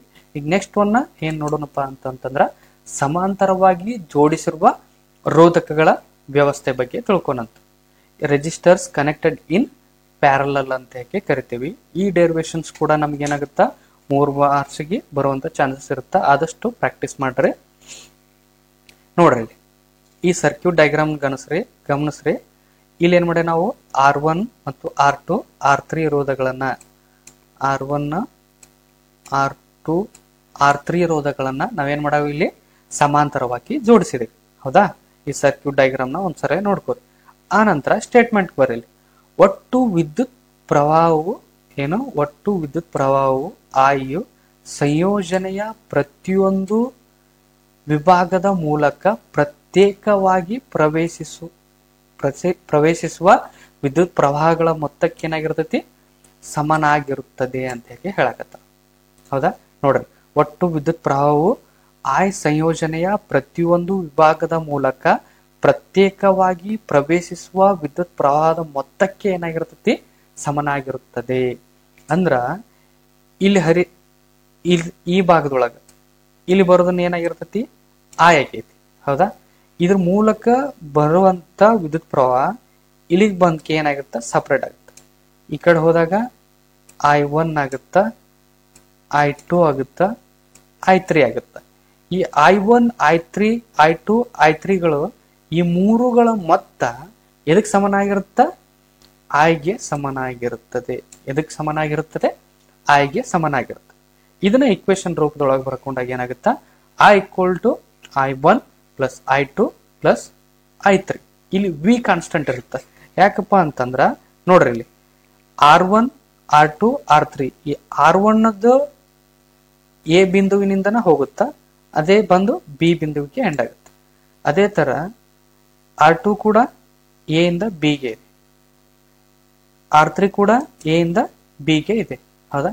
ಇವೆಲ್ಲವುಗಳ ಎರಡು ಬಿಂದುಗಳ ನಡುವಿನ ವಿಭವಾಂತರ ಏನಾಗೈತಿ ಇಲ್ಲಿ ಸೇಮ್ ಐತಿ. ಅದಕ್ಕೆ ವಿ ಇಲ್ಲಿ ಏನಾಗೈತಿ ಇಲ್ಲಿ ಕಾನ್ಸ್ಟಂಟ್, ವಿಭವಾಂತರ ಏನಾಗಿರ್ತೈತಿ ಇಲ್ಲಿ ಕಾನ್ಸ್ಟಂಟ್ ಐತಿ. ಹಾಗಾದ್ರ ಸರಣಿ ಕ್ರಮದೊಳಗ ಯಾವ್ದು ಕಾನ್ಸ್ಟಂಟ್ ಆಗಿರುತ್ತ, ವಿ ಕಾನ್ಸ್ಟಂಟ್ ಆಗಿರುತ್ತೋ ಐ ಕಾನ್ಸ್ಟಂಟ್ ಆಗಿರುತ್ತೋ ಅದನ್ನ ಕಮೆಂಟ್ ಮಾಡ್ರಿ. ಸಮಾಂತರದೊಳಗೆ ಏನ್ ಕಾನ್ಸ್ಟಂಟ್ ಆಗೈತಿ ಇಲ್ಲಿ ವಿ ಕಾನ್ಸ್ಟಂಟ್ ಆಗೈತಿ. ಅದನ್ನ ಸಮೀಕರಣದ ರೂಪದೊಳಗೆ ಬರೆದಾಗ I equal to I1 plus I2 plus I3 ಅಂತ ಹೇಗೆ ಕರಿತೇವೆ. ಇದನ್ನ ಇಕ್ವೇಶನ್ ಹ್ಯಾಶ್ ಅಂತ ಹೇಗೆ ಬರ್ಕೊಂಡ್ ಸಮೀಕರಣ. ಹೌದಾ? ಈಗ ಏನ್ ಮಾಡಾಕತ್ತೀನಪ್ಪ ಅಂತಂದ್ರ ಈ ಟೋಟಲ್ ವ್ಯವಸ್ಥೆಗೆ ಏನ್ ಮಾಡಾಕತ್ತೀನಿ ಅಂತಂದ್ರ ಓಮ್ಸ್ ನ ನಿಯಮವನ್ನು ಅನ್ವಯಿಸ್ತೇನೆ. ಈ ಸದ್ದ ಏನು ಟೋಟಲ್ ವ್ಯವಸ್ಥೆಗೆ ಅನ್ವಯಿಸ್ತೀನಿ. ಅವಾಗ ಏನಾಗುತ್ತಪ್ಪ ಅಂದ್ರ ಓಮ್ಸ್ ನ ನಿಯಮ ನಿಮ್ಗೆ ಗೊತ್ತೈತಿ. V equal to I R ಅಂತ ಹೇಗೆ ಕರಿತೀವಿ. ಐ ಬೇಕಾಗಿತ್ತಂದ್ರ ವಿ ಬೈ ಐ ಆಗತ್ತೆ, ವಿ ಬೈ ಆರ್ ಆಗತ್ತೆ. ಹೌದಾ, ವಿ ಬೈ ಆರ್ ಬರ್ಕೊಂಡು I equal to V by R P ಅಂತ ಹೇಗೆ ಬರ್ಕೋತೇನೆ. ಆರ್ ಪಿ ಅಂತ ಯಾಕೆ ಬರ್ಕೋತೀನಿ ಅಂತಂದ್ರ ಈ R1 R2 R3 ಇಲ್ಲೆಲ್ಲ ರೋಧಕಗಳನ್ನ ಏನ್ ಮಾಡಕತ್ತೀನಿ, ಸಮಾಂತರವಾಗಿ ಜೋಡಿಸ್ಕೊಂಡೆ. ಹೌದಾ, ಪ್ಯಾರಲಲ್ ಆಗಿ ಜೋಡಿಸ್ಕೊಂಡೆ. ಇಂಗ್ಲಿಷ್ ಒಳಗೆ ಪ್ಯಾರಲಲ್ ಅಂತ ಹೇಗೆ ಕರಿತೀವಿ. ಹೌದು, ಅದಕ್ಕೆ ಏನ್ ಮಾಡಕತ್ತೀನಿ ಅಂದ್ರ ಸ್ಮಾಲ್ ಪಿ ಇಂದ ನಾವೇನ್ ಮಾಡ್ತೇವೆ, ಅದನ್ನ ಗುರುತಿಸ್ತೀವಿ. I equal to V by R P ಅಂತ ಹೇಗೆ ಕರಿತೀವಿ. ಇದೇನು ಒಟ್ಟು ಮಂಡಲಕ್ಕೆ ಅನ್ವಯಿಸಿದಾಗ ಓಮ್ಸ್ ನ ನಿಯಮ. ಈಗ ಏನ್ ಮಾಡೋಣ, R1 R2 R3 ಗಳಿಗೆ ಏನ್ ಮಾಡೋಣ, ಈಗ ಸಪ್ರೇಟ್ ಆಗಿ ಪ್ರತ್ಯೇಕವಾಗಿ ಓಮ್ಸ್ ನ ನಿಯಮವನ್ನು ಅಪ್ಲೈ ಮಾಡೋಣ. ಈಗ ಅವಾಗ ಏನಾಗುತ್ತ ಅಂತ ಹೇಗೆ ನೋಡೋದಾದ್ರ I1 ಈಕ್ವಲ್ ಟು ಏನು, I1 ಈಕ್ವಲ್ ಟು ವಿ, ಎಲ್ಲ ಕಡೆ ಸೇಮ್ ಇದೆ, ಕಾನ್ಸ್ಟಂಟ್ ಆಗಿರುತ್ತೆ ಅಂತ ಹೇಗೆ ಹೇಳಿದ್ನಿ. ವಿ ಬೈ ಆರ್ ಪಿ ಆಗುತ್ತೆ. ಹೌದಾ, ಸಾರಿ, ವಿ ಬೈ ಆರ್ ಪಿ ಅಲ್ಲ, ವಿ ಬೈ R1 ಆಗುತ್ತೆ. ಹೌದಾ, ಅದೇ ತರ ಇದನ್ನ ಇಕ್ವೇಶನ್ 2 ಅಂತ ಹೇಗೆ ತಗೋನು I2 ಅಪ್ಲೈ ಮಾಡ್ಕೊಂಡಾಗ, R2 ಅಪ್ಲೈ ಮಾಡಿದಾಗ ಏನಂತ ವಿ ಬೈ R2 ಆಗುತ್ತೆ. ಅದೇ ತರ ಥರ್ಡ್ ಒನ್ ಮಾಡಿದಾಗ I3 equal to V by R3 ಆಗುತ್ತೆ. ಇದನ್ನ ಇಕ್ವೇಶನ್ ಏನ್ ಮಾಡಕತ್ತೀನಿ ನಾನು 4 ಅಂತ ಹೇಗೆ ತಗೋತೀನಿ. ಏನು, ಇಕ್ವೇಶನ್ 4 ಅಂತ ಹೇಗೆ ತಗೋಣ. ಈಗ ಏನ್ ಮಾಡೋಣಪ್ಪ ಅಂತಂದ್ರ ಇಕ್ವೇಶನ್ ಹ್ಯಾಶ್ ಒಳಗ ಇಕ್ವೇಶನ್ 1 2 3 4ರ ಬೆಲೆಯನ್ನ ಹಾಕೋಣಂತ. ಅವಾಗ ಏನಾಗುತ್ತ ಅಂತ ಹೇಗೆ ನೋಡಿದಾಗ V by R P equal to V by R1 plus V by R2 plus V by R3. ಯಾಕಂದ್ರ ಐ ಬೆಲೆ ಏನಿತ್ತು, ವಿ ಬೈ ಆರ್ ಪಿ ಇತ್ತು. ಹೌದಾ, ಅದೇ ತರ I1 ಬೆಲೆ ಏನೈತಿ, ವಿ ಬೈ R1 ಐತಿ. ಅದೇ ತರ I2 ಬೆಲೆ ವಿ ಬೈ R2 ಐತಿ. ಅದೇ ತರ I3 ಬೆಲೆ ವಿ ಬೈ ಆರ್ ಪಿ ಐತಿ. ಅಷ್ಟೇ ಹಾಕೊಂಡಿನಿ. ನೋಡ್ರಿ, ಈ ರೈಟ್ ಸೈಡ್ ನ 3 ಕಡೆ ಏನಾಗೈತಿ, ವಿ ಕಾಮನ್ ಐತಿ. ವಿ ಕಡೆ ಕಾಮನ್ ತಕೊಂಡಂತ, ಕಾಮನ್ ತಕೊಂಡಾಗ ಏನಾಗುತ್ತಾ, ರೈಟ್ ಸೈಡ್ ವಿ ಐತಿ, ಲೆಫ್ಟ್ ಸೈಡ್ ವಿ ಐತಿ. ಅವೆರಡು ಏನಾಗುತ್ತೆ, ಗೆಟ್ ಕ್ಯಾನ್ಸಲ್ ಆಗುತ್ತೆ. ಉಳಿದಿದ್ದೇನು, 1 by R P equal to 1 by R1 plus 1 by R2 plus 1 by R3 ಅಂತ ಹೇಗೆ ಕರಿತೀವಿ. ಹೌದಾ, ಇಷ್ಟೇ ಇದು ಡೆರಿವೇಶನ್. ಏನೈತಿ ಸ್ಟೇಟ್ಮೆಂಟ್ ಅಂದ್ರ ಸಿಂಪಲ್ ಇಷ್ಟೇ. ಅಂತರವಾಗಿ ಜೋಡಿಸಲಾದ ರೋಧಕಗಳ ಸಮೂಹದ ಸಮಾನ ರೋಧದ ವ್ಯತ್ಕ್ರಮವು ಪ್ರತಿಯೊಂದು ರೋಧಕಗಳ ರೋಧದ ವ್ಯತ್ಕ್ರಮಗಳ ಮೊತ್ತಕ್ಕೆ ಏನಾಗಿರ್ತೈತಿ, ಸಮನಾಗಿರುತ್ತದೆ ಅಂತ ಹೇಗೆ ಕರಿತೇವೆ ನಾವು. ಇಷ್ಟೇ ನೋಡ್ರಿ, ಇಲ್ಲಿ 1 ಬೈ ಆರ್ ಪಿ ಬೆಲೆ 1 by R1 plus 1 by R2 1 by R3 ಗಳ ಒಟ್ಟು ಮೊತ್ತಕ್ಕೆ ಏನಾಗಿರ್ತೈತಿ, ಇಲ್ಲಿ ಸಮನಾಗಿರುತ್ತದೆ ಅನ್ನೋದೇ ತಿಳಿಸುವುದೇ ಏನಂತಂದ್ರ ಸಮಾಂತರವಾಗಿ ಜೋಡಿಸಿರೋ ರೋಧಕಗಳ ವ್ಯವಸ್ಥೆ ಅಂತ ಹೇಗೆ ಕರಿತೇವೆ. ಈ ಎರಡು ಸರಣಿ ಮತ್ತು ಸಮಾಂತರ ರೋಧಕಗಳ ಮೇಲೆ ಬರುವಂತ ಡೆರಿವೇಶನ್ ಮತ್ತು ಪ್ರಾಬ್ಲಮ್ಸ್ಗಳ ಮೇಲೆ ಪಿಕ್ಸ್ 1 ಕ್ವಶನ್ಸ್ ನಿಮ್ಮ ಪರೀಕ್ಷೆಗಳಲ್ಲಿ ಕಂಪಲ್ಸರಿ ಬಂದೇ ಬರುತ್ತೆ. ಇವುಗಳನ್ನ ಜಾಸ್ತಿ ಒಂಚೂರು ಇಂಪಾರ್ಟೆನ್ಸ್ ಕೊಟ್ಟಕ್ಕೆ ನೋಡ್ಕೊರಿ. ನೆಕ್ಸ್ಟ್ ಒಂದು ಟಾಪಿಕ್ ಏನಪ್ಪಾ ಅಂತ ಹೇಗೆ ನೋಡೋದಾದ್ರ ವಿದ್ಯುತ್ ಪ್ರವಾಹದ ಉಷ್ಣ ಪರಿಣಾಮ. ಏನು, ವಿದ್ಯುತ್ ಪ್ರವಾಹದ ಉಷ್ಣ ಪರಿಣಾಮ. ಹಿಂಗಂದ್ರೆ ಏನಪ್ಪಾ ಅಂತಂದ್ರ ರೋಧಕಗಳನ್ನ ಶುಷ್ಕ ಕೋಶಗಳೊಂದಿಗೆ ಸಂಪರ್ಕಿಸಿದಾಗ ಮಾತ್ರ ಆಕಾರದಿಂದ ಶಕ್ತಿಯು ನಿರಂತರವಾಗಿ ಉಷ್ಣದ ರೂಪದಲ್ಲಿ ಸಂಪೂರ್ಣವಾಗಿ ವ್ಯಯವಾಗುತ್ತದೆ. ಈ ವಿದ್ಯಮಾನವನ್ನ ಏನಂತ ಕರಿತೇವೆ ನಾವು, ವಿದ್ಯುತ್ ಪ್ರವಾಹದ ಉಷ್ಣ ಉತ್ಪಾದನಾ ಪರಿಣಾಮ ಅಂತ ಹೇಗೆ ಕರಿತೀವಿ. ಏನು, ವಿದ್ಯುತ್ ಪ್ರವಾಹದ ಉಷ್ಣ ಉತ್ಪಾದನಾ ಪರಿಣಾಮ ಅಂತ ಹೇಗೆ ಕರಿತೀವಿ. ನೀವು ಸಾಮಾನ್ಯವಾಗಿ ನಿಮ್ಮ ಮನೆಗಳಲ್ಲಿ ಎಲ್ಲ ನೋಡಿರ್ಬಹುದು. ನೀವು ಒಂದಿಷ್ಟು ಟಿವಿ ನೀವು ಆನ್ ಮಾಡೋಕ್ಕಿಂತ ಮುಂಚೆ ಆ ಟಿವಿಯನ್ನು ಒಂಚೂರು ಟಚ್ ಮಾಡಿ ನೋಡ್ರಿ, ಫುಲ್ ಕೋಲ್ಡ್ ಇರುತ್ತೆ. ಅದೇ ಟಿವಿ ಒಂದಿಷ್ಟು ಆನ್ ಮಾಡಿ 1 ಗಂಟೆ ಅಥವಾ 2 ಗಂಟೆ ಬಿಟ್ಟು ಆ ಟಿವಿಯನ್ನ ಟಚ್ ಮಾಡಿ ನೋಡ್ರಿ, ಅವಾಗ ಒಂಚೂರು ಹೀಟ್ ಬಿಡುಗಡೆ ಹಾಕಿರ್ತೈತಿ. ಹೌದಾ, ಯಾಕೆ ಬಿಡುಗಡೆ ಹಾಕಿರ್ತೈತಿ, ಆ ಟಿವಿ ಒಳಗಡೆ ಏನಾಗಿರ್ತೈತಿ, ವಿದ್ಯುತ್ ಪ್ರವಾಹ ಹಾಕಿರ್ತೈತಿ. ಅದಕ್ಕೆ ಏನಾಗುತ್ತ, ಆವಾಗ ಉಷ್ಣ ಬಿಡುಗಡೆ ಆಗುತ್ತೆ. ಇಂಥವುಗಳನ್ನ ಏನಂತ ಕರಿತೀವಿ, ವಿದ್ಯುತ್ ಪ್ರವಾಹದ ಉಷ್ಣ ಉತ್ಪಾದನಾ ಪರಿಣಾಮ ಅಂತ ಹೇಳಿ ಕರಿತೀವಿ. ಅದು ಬಿಡುಗಡೆ ಆಗೋದ್ರಿಂದ ಟಿವಿ ಹಾಳಾಗುವಂತ ಚಾನ್ಸಸ್ ಜಾಸ್ತಿ ಆಗಿರ್ತೈತಿ, ಜಾಸ್ತಿ ಹೀಟ್ ಆಗ. ಬಟ್ ಈ ಹೀಟ್ ಆಗೋದನ್ನೇ ಬಳಸ್ಕೊಂಡ್ಕೆ ನಾವೇನ್ ಮಾಡ್ತೇವೆ ಅಂತಂದ್ರೆ ಒಂದಿಷ್ಟು ನಿಯಮಗಳನ್ನ, ಒಂದಿಷ್ಟು ಫಾರ್ ಎಕ್ಸಾಂಪಲ್ ಇಸ್ತ್ರಿ ಆಗಿರ್ಬೋದು, ವಿದ್ಯುತ್ ಒಲೆಗಳಾಗಿರ್ಬೋದು, ವಿದ್ಯುತ್ತನ್ನು ಹಾಯಿಸೋದ್ರ ಮುಖಾಂತರ ಉಷ್ಣವನ್ನು ಉತ್ಪಾದನೆ ಮಾಡಿಕೆ ನಮಗೆ ಬೇಕಾದಂತೆ ರೀತಿಯನ್ನ ಉಪಯೋಗಿಸ್ಕೋತೀವಿ. ಹೌದಲ್ವಾ, ಅವುಗಳನ್ನು ಯಾವ ರೀತಿ, ಫಾರ್ ಎಕ್ಸಾಂಪಲ್ ಈ ಇಸ್ತ್ರಿ ಆಗಿರ್ಬೋದು, ಈ ವಿದ್ಯುತ್ ವಲಯಗಳನ್ನ ಯಾವ ರೀತಿ ತಯಾರು ಮಾಡ್ತಾರ ಅಂತಂದ್ರೆ ಇದಕ್ಕೊಂದು ನಿಯಮ ಐತಿ. ಆ ನಿಯಮವನ್ನ ನಾವ್ ಏನಂತ ಕರಿತೇವಪ್ಪ ಅಂತಂದ್ರ ಜೌಲ್ನ ಉಷ್ಣೋತ್ಪಾದನಾ ನಿಯಮ ಅಂತ ಹೇಳಿ ಕರಿತೇವೆ. Joules law of heat productions ಅಂತ ಹೇಳಿ ಕರಿತೇವೆ. ಅದನ್ನ mathematically represent ಮಾಡೋದಾದ್ರ H = I² RT ಅಂತ ಹೇಳಿ ಕರಿತೇವೆ. ಏನು H = I² RT. ಈ ಒಂದು ಟಾಪಿಕ್ ಕೂಡ ಏನಾಗುತ್ತಾ ಆಲ್ಮೋಸ್ಟ್ 2 ಮಾರ್ಕ್ಸ್ ಕ್ವಶನ್ಸ್ ಬಂದಿರ್ತದೆ. ಜೌಲ್ನ ಉಷ್ಣೋತ್ಪಾದನಾ ನಿಯಮ ತಿಳಿಸಿ ಅಂತ ಹೇಳಿ ಕೇಳ್ತಾರೆ, ಎಂದರೇನು ಅಂತ ಹೇಳಿ ಕೇಳ್ತಾರೆ. ಇಷ್ಟೇ ಸಿಂಪಲ್. ಆ H = I² RT ಅಂತ ಬರೋದಕ್ಕೆ ನೀವು ಈ 3 ಪಾಯಿಂಟ್ಸ್ ಗಳನ್ನ ಬರ್ದ್ರಂದ್ರ ಈಸಿಯಾಗಿ ನೀವ್ ಏನ್ ಮಾಡಬಹುದು, 2 ಮಾರ್ಕ್ಸ್ ಗಳನ್ನ ಪಡ್ಕೋಬಹುದು. ನೋಡ್ರಿ, ರೋಧದಲ್ಲಿ ಪ್ರವೇಶಿಸುತ್ತಿರುವ ವಿದ್ಯುತ್ ಪ್ರವಾಹದ ವರ್ಗಕ್ಕೆ ಏನಾಗಿರ್ತತಿ, ನೇರ ಅನುಪಾತದಲ್ಲಿರುತ್ತದೆ. ಇಲ್ಲಿದೆ ರೋಧ, ಹೌದಾ, R ಅನ್ನೋದು. ಈ ರೋಧದಲ್ಲಿ ಪ್ರವೇಶಿಸುವಂತ ವಿದ್ಯುತ್ ಪ್ರವಾಹ ಈ ರೋಧಕ್ಕೆ ಏನಾಗಿರ್ತದಂದ್ರ ಈ ರೋಧದಲ್ಲಿ ಪ್ರವೇಶಿಸಿರುವಂತ ವಿದ್ಯುತ್ ಪ್ರವಾಹ ವರ್ಗಕ್ಕೆ ನೇರ ಅನುಪಾತದೊಳಗಿರುತ್ತ ಅಂತ ಹೇಳಿ ಹೇಳ್ತಾರೆ. First statement. ಸೆಕೆಂಡ್ ಸ್ಟೇಟ್ಮೆಂಟ್ ಏನಪ್ಪಾ ಅಂತಂದ್ರ ವಿದ್ಯುತ್ ಪ್ರವಾಹಕ್ಕೆ ರೋಧವು ನೇರ ಅನುಪಾತದಲ್ಲಿರುತ್ತದೆ. ಈ ರೋಧದ ಮೂಲಕ ಹರಿಯುವಂತ ವಿದ್ಯುತ್ ಪ್ರವಾಹಕ್ಕೆ ಈ ರೋಧ ಏನಾಗಿರ್ತತಿ, ನೇರ ಅನುಪಾತದಲ್ಲಿರುತ್ತದೆ. ಅದೇ ತರ ನೆಕ್ಸ್ಟ್ ಪಾಯಿಂಟ್ ನೋಡೋದಾದ್ರ ರೋಧಕಗಳ ಮೂಲಕ ಹರಿಯುವ ವಿದ್ಯುತ್ ಪ್ರವಾಹದ ಕಾಲಕ್ಕೆ ನೇರ ಅನುಪಾತದಲ್ಲಿರುತ್ತದೆ. ಅಂದ್ರ ಈ ರೋಧಕದ ಮೂಲಕ ಹರಿಯುವ ವಿದ್ಯುತ್ ಪ್ರವಾಹ ಎದಕ್ ನೇರವಾಗಿರ್ತತಿ, ಕಾಲಕ್ಕೆ ನೇರ ಅನುಪಾತದಲ್ಲಿರುತ್ತದೆ. ಈ ನಿಯಮವನ್ನು ಬಳಸ್ಕೊಂಡ್ಕೆ ಏನ್ ಮಾಡ್ತೇವೆ ನಾವು, ಈ ಇಸ್ತ್ರಿ ಪೆಟ್ಟಿಗೆಗಳಾಗಿರ್ಬೋದು, ಈ ವಿದ್ಯುತ್ ಒಲೆಗಳನ್ನಾಗಿರ್ಬೋದು ತಯಾರು ಮಾಡ್ಕೊಂಡ್ಕೆ ನಾವು ಬಳಸ್ಕೋತ ಹೋಗ್ತೀವಿ. ಹಾಗಾದ್ರೆ ಈ ಜೌಲ್ನ ಉಷ್ಣೋತ್ಪಾದನಾ ನಿಯಮ ಆಗಿರ್ಬೋದು, ವಿದ್ಯುತ್ ಉಷ್ಣೋತ್ಪಾದನಾ ನಿಯಮವನ್ನು ಬಳಸ್ಕೊಂಡ್ಕೆ ಏನೇನ್ ಅನ್ವಯಿಸ್ಕೋತೇವಿ ನಮ್ಮ ದಿನನಿತ್ಯ ಜೀವನದೊಳಗ ಅಂತ ಹೇಳಿ ನೋಡ್ತಾ ಹೋಗೋಣ. ನೆಕ್ಸ್ಟ್ ಟಾಪಿಕ್ ನೋಡ್ರಿ, ಏನು ವಿದ್ಯುತ್ ಪ್ರವಾಹದ ಉಷ್ಣೋತ್ಪಾದನಾ ಪರಿಣಾಮದ ಪ್ರಾಯೋಗಿಕ ಅನ್ವಯಗಳು ಎಲ್ಲೆಲ್ಲಿ ಯೂಸ್ ಮಾಡ್ಕೋತೇವೆ ಅನ್ನೋದೇ ಆಗೈತೆ. ಸಿಂಪಲ್ ಇಲ್ಲಿ ಅದ ನೋಡ್ರಿ. ಒಂದಿಷ್ಟು ವಿದ್ಯುತ್ ಇಸ್ತ್ರಿ ಪೆಟ್ಟಿಗೆ ಆಗಿರ್ಬೋದು, ವಿದ್ಯುತ್ ಒಲೆ ಆಗಿರ್ಬೋದು, ವಿದ್ಯುತ್ ಹೀಟರ್ ಆಗಿರ್ಬೋದು, ವಿದ್ಯುತ್ ಕೆಟಲ್ ಅಂತ ಹೇಗೆ ಕರಿತೀವಿ. ಇವುಗಳಲ್ಲಿ ಎಲ್ಲವುಗಳಲ್ಲಿ ಏನ್ ಮಾಡ್ತೇವೆ ನಾವು, ಜೌಲ್ನ ಉಷ್ಣೋತ್ಪಾದನಾ ನಿಯಮವನ್ನ ಬಳಸ್ಕೊಂಡ್ಕೆ ರೆಡಿ ಮಾಡಿರುವಂತ ಸಾಧನಗಳು ಅಂತ ಹೇಗೆ ಕರಿತೀವಿ. ನಾವು ಲಾಸ್ಟ್ ವಿಡಿಯೋದೊಳಗ ಒಂದು ಹೇಳಿದ್ ನಾನು, ಟಂಗ್ಸ್ಟನ್ ಅಂತ ಹೇಗೆ ಹೇಳಿದ್ನು, ಹೌದಾ. ಬಲ್ಬ್ ಗಳಲ್ಲಿ ಯೂಸ್ ಮಾಡ್ತೇವೆ ಅಂತ ಹೇಳಿ. ಬಲ್ಬ್ ಗಳಲ್ಲಿ ಯಾಕೆ ಯೂಸ್ ಮಾಡ್ತೇವೆ ಅಂತ ಹೇಳಿ ನಿಮ್ಗ ಕಮೆಂಟ್ ಹಾಕುವ ಅಂತ ಹೇಳಿ ಹೇಳಿದ್ನು, ಹೌದಾ. ಯಾಕಪ್ಪ ಅಂತಂದ್ರ ಟಂಗ್ಸ್ಟನ್ ಏನಾಗೈತೆ ಅಂದ್ರ ಅತಿ ಹೆಚ್ಚು ದ್ರವಣ ಬಿಂದುವನ್ನು ಹೊಂದೈತಿ, ಹೌದಾ. ನಾವು ಎಷ್ಟೈತಿ, 3380 ಡಿಗ್ರಿ ಸೆಲ್ಸಿಯಸ್ ಅಷ್ಟು ಕಾಯಿಸಿದಾಗ ಮಾತ್ರ ಇಲ್ಲಿ ಬಳಸಿರುವಂತ ಈ ಟಂಗ್ಸ್ಟನ್ ಏನೈತಲ್ಲ, ಇಲ್ಲಿದೆ ನೋಡಿ ಟಂಗ್ಸ್ಟನ್ ಅಂತ ಬಲ್ಬ್ ಅನ್ನ ನೋಡ್ರಿ, ಇಲ್ಲೇ ಇದಲ್ಲ, ಇದು ಟಂಗ್ಸ್ಟನ್ ಅಂತ ಹೇಗೆ ಕರಿತೇವೆ. ಇದು ಏನಾಗುತ್ತಂದ್ರ ಇಷ್ಟು ಕಾಯಿಸಿದಾಗ ಮಾತ್ರ ಅದು ಕರಗುತ್ತೆ.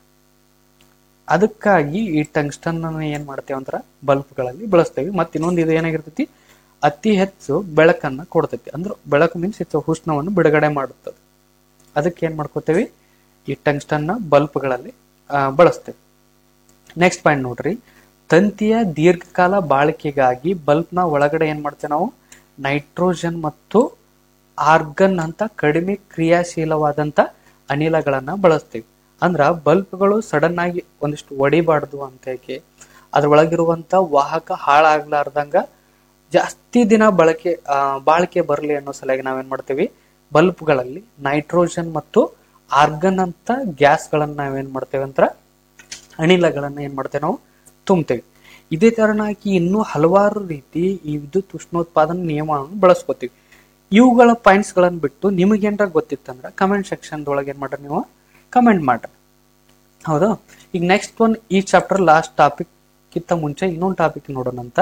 ಯಾವ್ದಪ್ಪ ಅಂತಂದ್ರ ಫ್ಯೂಸ್ ಅಂತ ಹೇಗೆ ಕರಿತೀವಿ. ಸಾಮಾನ್ಯವಾಗಿ ಪ್ರತಿಯೊಬ್ಬರು ಮನೆಗಳಲ್ಲಿ ಈ ಮೇನ್ ಬೋರ್ಡ್ ಇರುತ್ತಲ್ಲ, ನಿಮ್ ಮನೆಗೆ ಏನ್ ಬಂದಿರುತ್ತಲ್ಲ ವಿದ್ಯುತ್, ಅದ್ರ ಮೇನ್ ಸ್ವಿಚ್ ಬೋರ್ಡ್ ಇರುತ್ತಲ್ಲ, ಆ ಬೋರ್ಡ್ ಗಳಲ್ಲಿ ಈ ಫ್ಯೂಸ್ ಅನ್ನ ಯೂಸ್ ಮಾಡ್ಕೊಂಡಿರ್ತೀವಿ. ಆಲ್ಮೋಸ್ಟ್ ರೈತರ ಮಕ್ಕಳಾಗಿದ್ರು ಕೂಡ ನಾವೇನ್ ಮಾಡ್ತೀವಿ, ನಮ್ಮ ಹೊಲಗಳಲ್ಲಿ ಈ ಮೋಟ್ರುಗಳನ್ನ ಅಲ್ಲಿ ಡಬ್ಬಿಗಳಲ್ಲಿ ಏನ್ ಮಾಡಿರ್ತೀವಿ, ಇಂಥ ಫ್ಯೂಸ್ ಗಳನ್ನ ನೋಡಿರ್ತೀವಿ, ಹೌದಾ. ಇವುಗಳನ್ನ ಯಾಕೆ ಯೂಸ್ ಮಾಡ್ತೀವಿ ಅಂತ ನೋಡೋದಾದ್ರ, ಹೆಚ್ಚಿನ ವಿದ್ಯುತ್ ಪ್ರವಾಹವು ಮಂಡಲದಲ್ಲಿ ಉಪಕರಣಗಳ ಮೂಲಕ ಪ್ರವೇಶಿಸದ ಹಾಗೆ ಮಾಡಿ ಅವುಗಳನ್ನ ರಕ್ಷಿಸುತ್ತದೆ ಅಂತ ಕರಿತೀವಿ. ಅಂದ್ರ ಒಂದೊಂದ್ಸಲ ಏನಾಗಿರ್ತೈತಿ, ವಿದ್ಯುತ್ ಎಷ್ಟು ಪ್ರವೇಶ ಮಾಡ್ಬೇಕಿರ್ತೈತಲ್ಲ ಅದಕ್ಕಿಂತ ಜಾಸ್ತಿ ಬಂದಾಗ ಏನಾಗಿರ್ತೈತಿ, ನಮ್ಮಲ್ಲಿರುವಂತ ಉಪಕರಣಗಳು ಹಾಳಾಗುವಂತ ಚಾನ್ಸಸ್ ಇರ್ತಾವ. ಆ ಹಾಳಾಗುವುದನ್ನ ತಡೆಯುವ ಸಲುವಾಗ ನಾವೇನ್ ಮಾಡ್ತೇವಿ, ಈ ಫ್ಯೂಸ್ ಗಳನ್ನ ಯೂಸ್ ಮಾಡ್ಕೋತೀವಿ.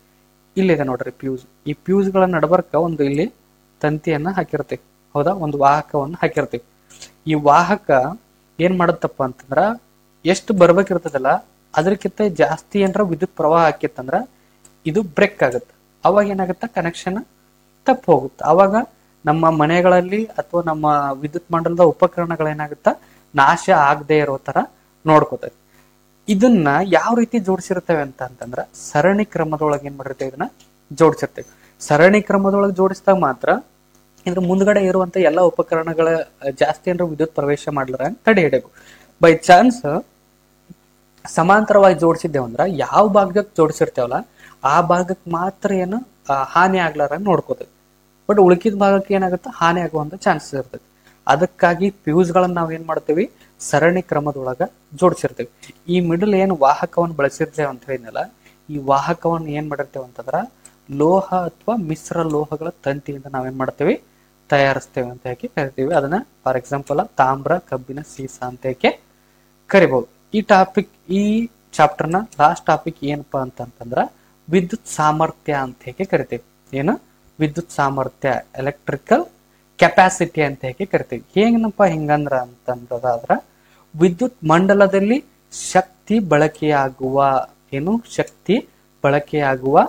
ಕ್ಷೀಣಿಸುವ ದರವನ್ನು, ವಿದ್ಯುತ್ ಮಂಡಲದಲ್ಲಿ ಶಕ್ತಿ ಬಳಕೆಯಾಗುವ ಅಥವಾ ಕ್ಷೀಣಿಸುವ ದರವನ್ನ ಅಂದ್ರ ಅದು ಎಷ್ಟು ಬಳಸ್ಕೋತೈತಿ ಅಥವಾ ಎಷ್ಟು ಕಡಿಮೆ ಆಗುತ್ತಾ ಅನ್ನುವ ದರವನ್ನ ಏನಂತ ಕರಿತೇವೆ ನಾವು, ವಿದ್ಯುತ್ ಸಾಮರ್ಥ್ಯ ಅಂತ ಹೇಳಿ ಕರಿತೀವಿ. ಫಾರ್ ಎಕ್ಸಾಂಪಲ್, ಈ ಒಬ್ಬ ವ್ಯಕ್ತಿ ಸಾಮರ್ಥ್ಯ, ನಿಂದ ಎಷ್ಟಪ್ಪ ಸಾಮರ್ಥ್ಯ ಇದೆ ಅಂತ ಹೇಳಿ ಕೇಳ್ತೀವಿ, ಹೌದಾ.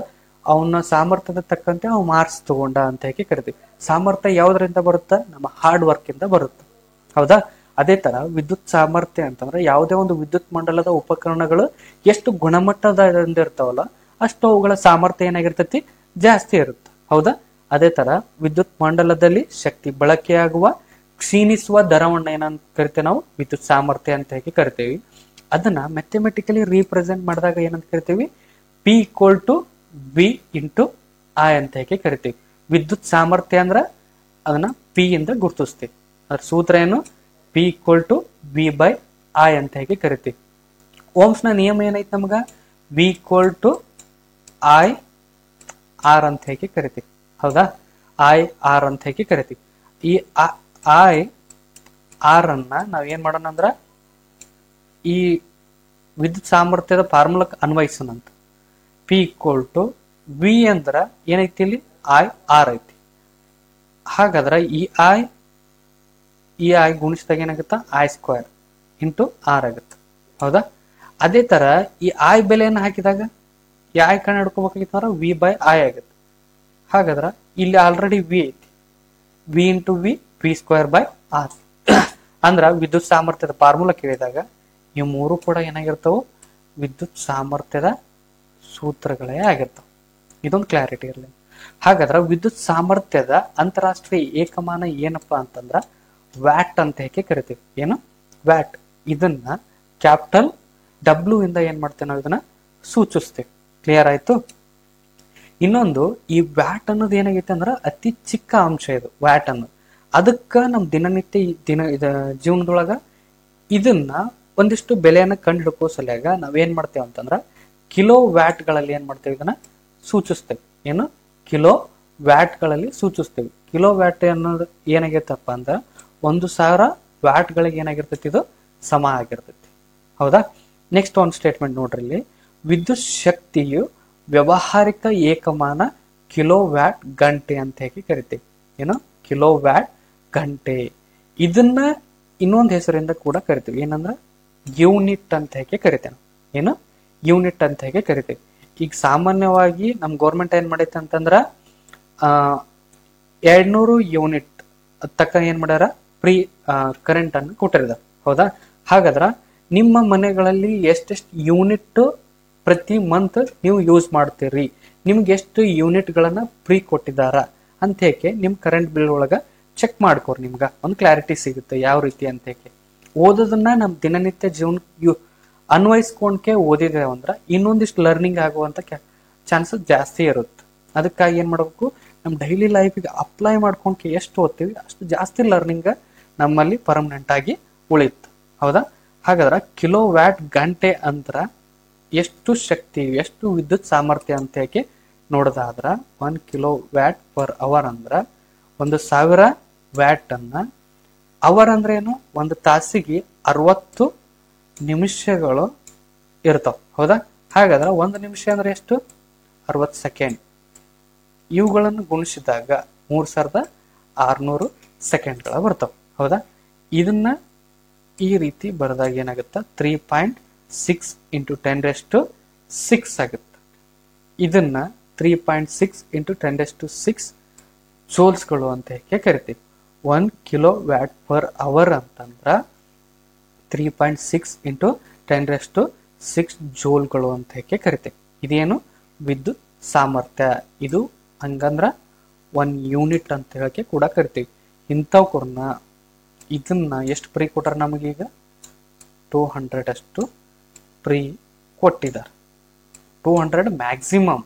ನಿಮ್ಮ ವರ್ಷದೊಳಗೆ ಎಷ್ಟು ಯೂಸ್ ಮಾಡಿರ್ತಿರಲ್ಲ ಅದನ್ನ ಅಂದ್ರೆ ಹಿಂದಿನ ವರ್ಷದ ಒಳಗೆ ಎಷ್ಟು ಯೂಸ್ ಮಾಡಿರ್ತಿರಲ್ಲ ಅದನ್ನ ಸರಾಸರಿ ತೆಗೆದಾಗ ಎಷ್ಟು ಬರುತ್ತಲ್ಲ ಅದಕ್ಕಿಂತ ಒಂದು 3 ಯೂನಿಟ್ ಜಾಸ್ತಿ ನಿಮ್ಗೆ ಏನ್ ಮಾಡಿದಾರ, ಗೌರ್ಮೆಂಟ್ ಫ್ರೀ ಕೊಟ್ಟಿದೆ. ಹಾಗಾದ್ರೆ ನಿಮ್ದು ಎಷ್ಟೆಷ್ಟು ಫ್ರೀ ಕೊಟ್ಟಿದ್ದಾರೆ ಅಂತ ನಿಮ್ ಒಂದ್ಸಲ ಚೆಕ್ ಮಾಡ್ಕೊಂಡ್ಕೆ ನೋಡ್ಕೊರಿ.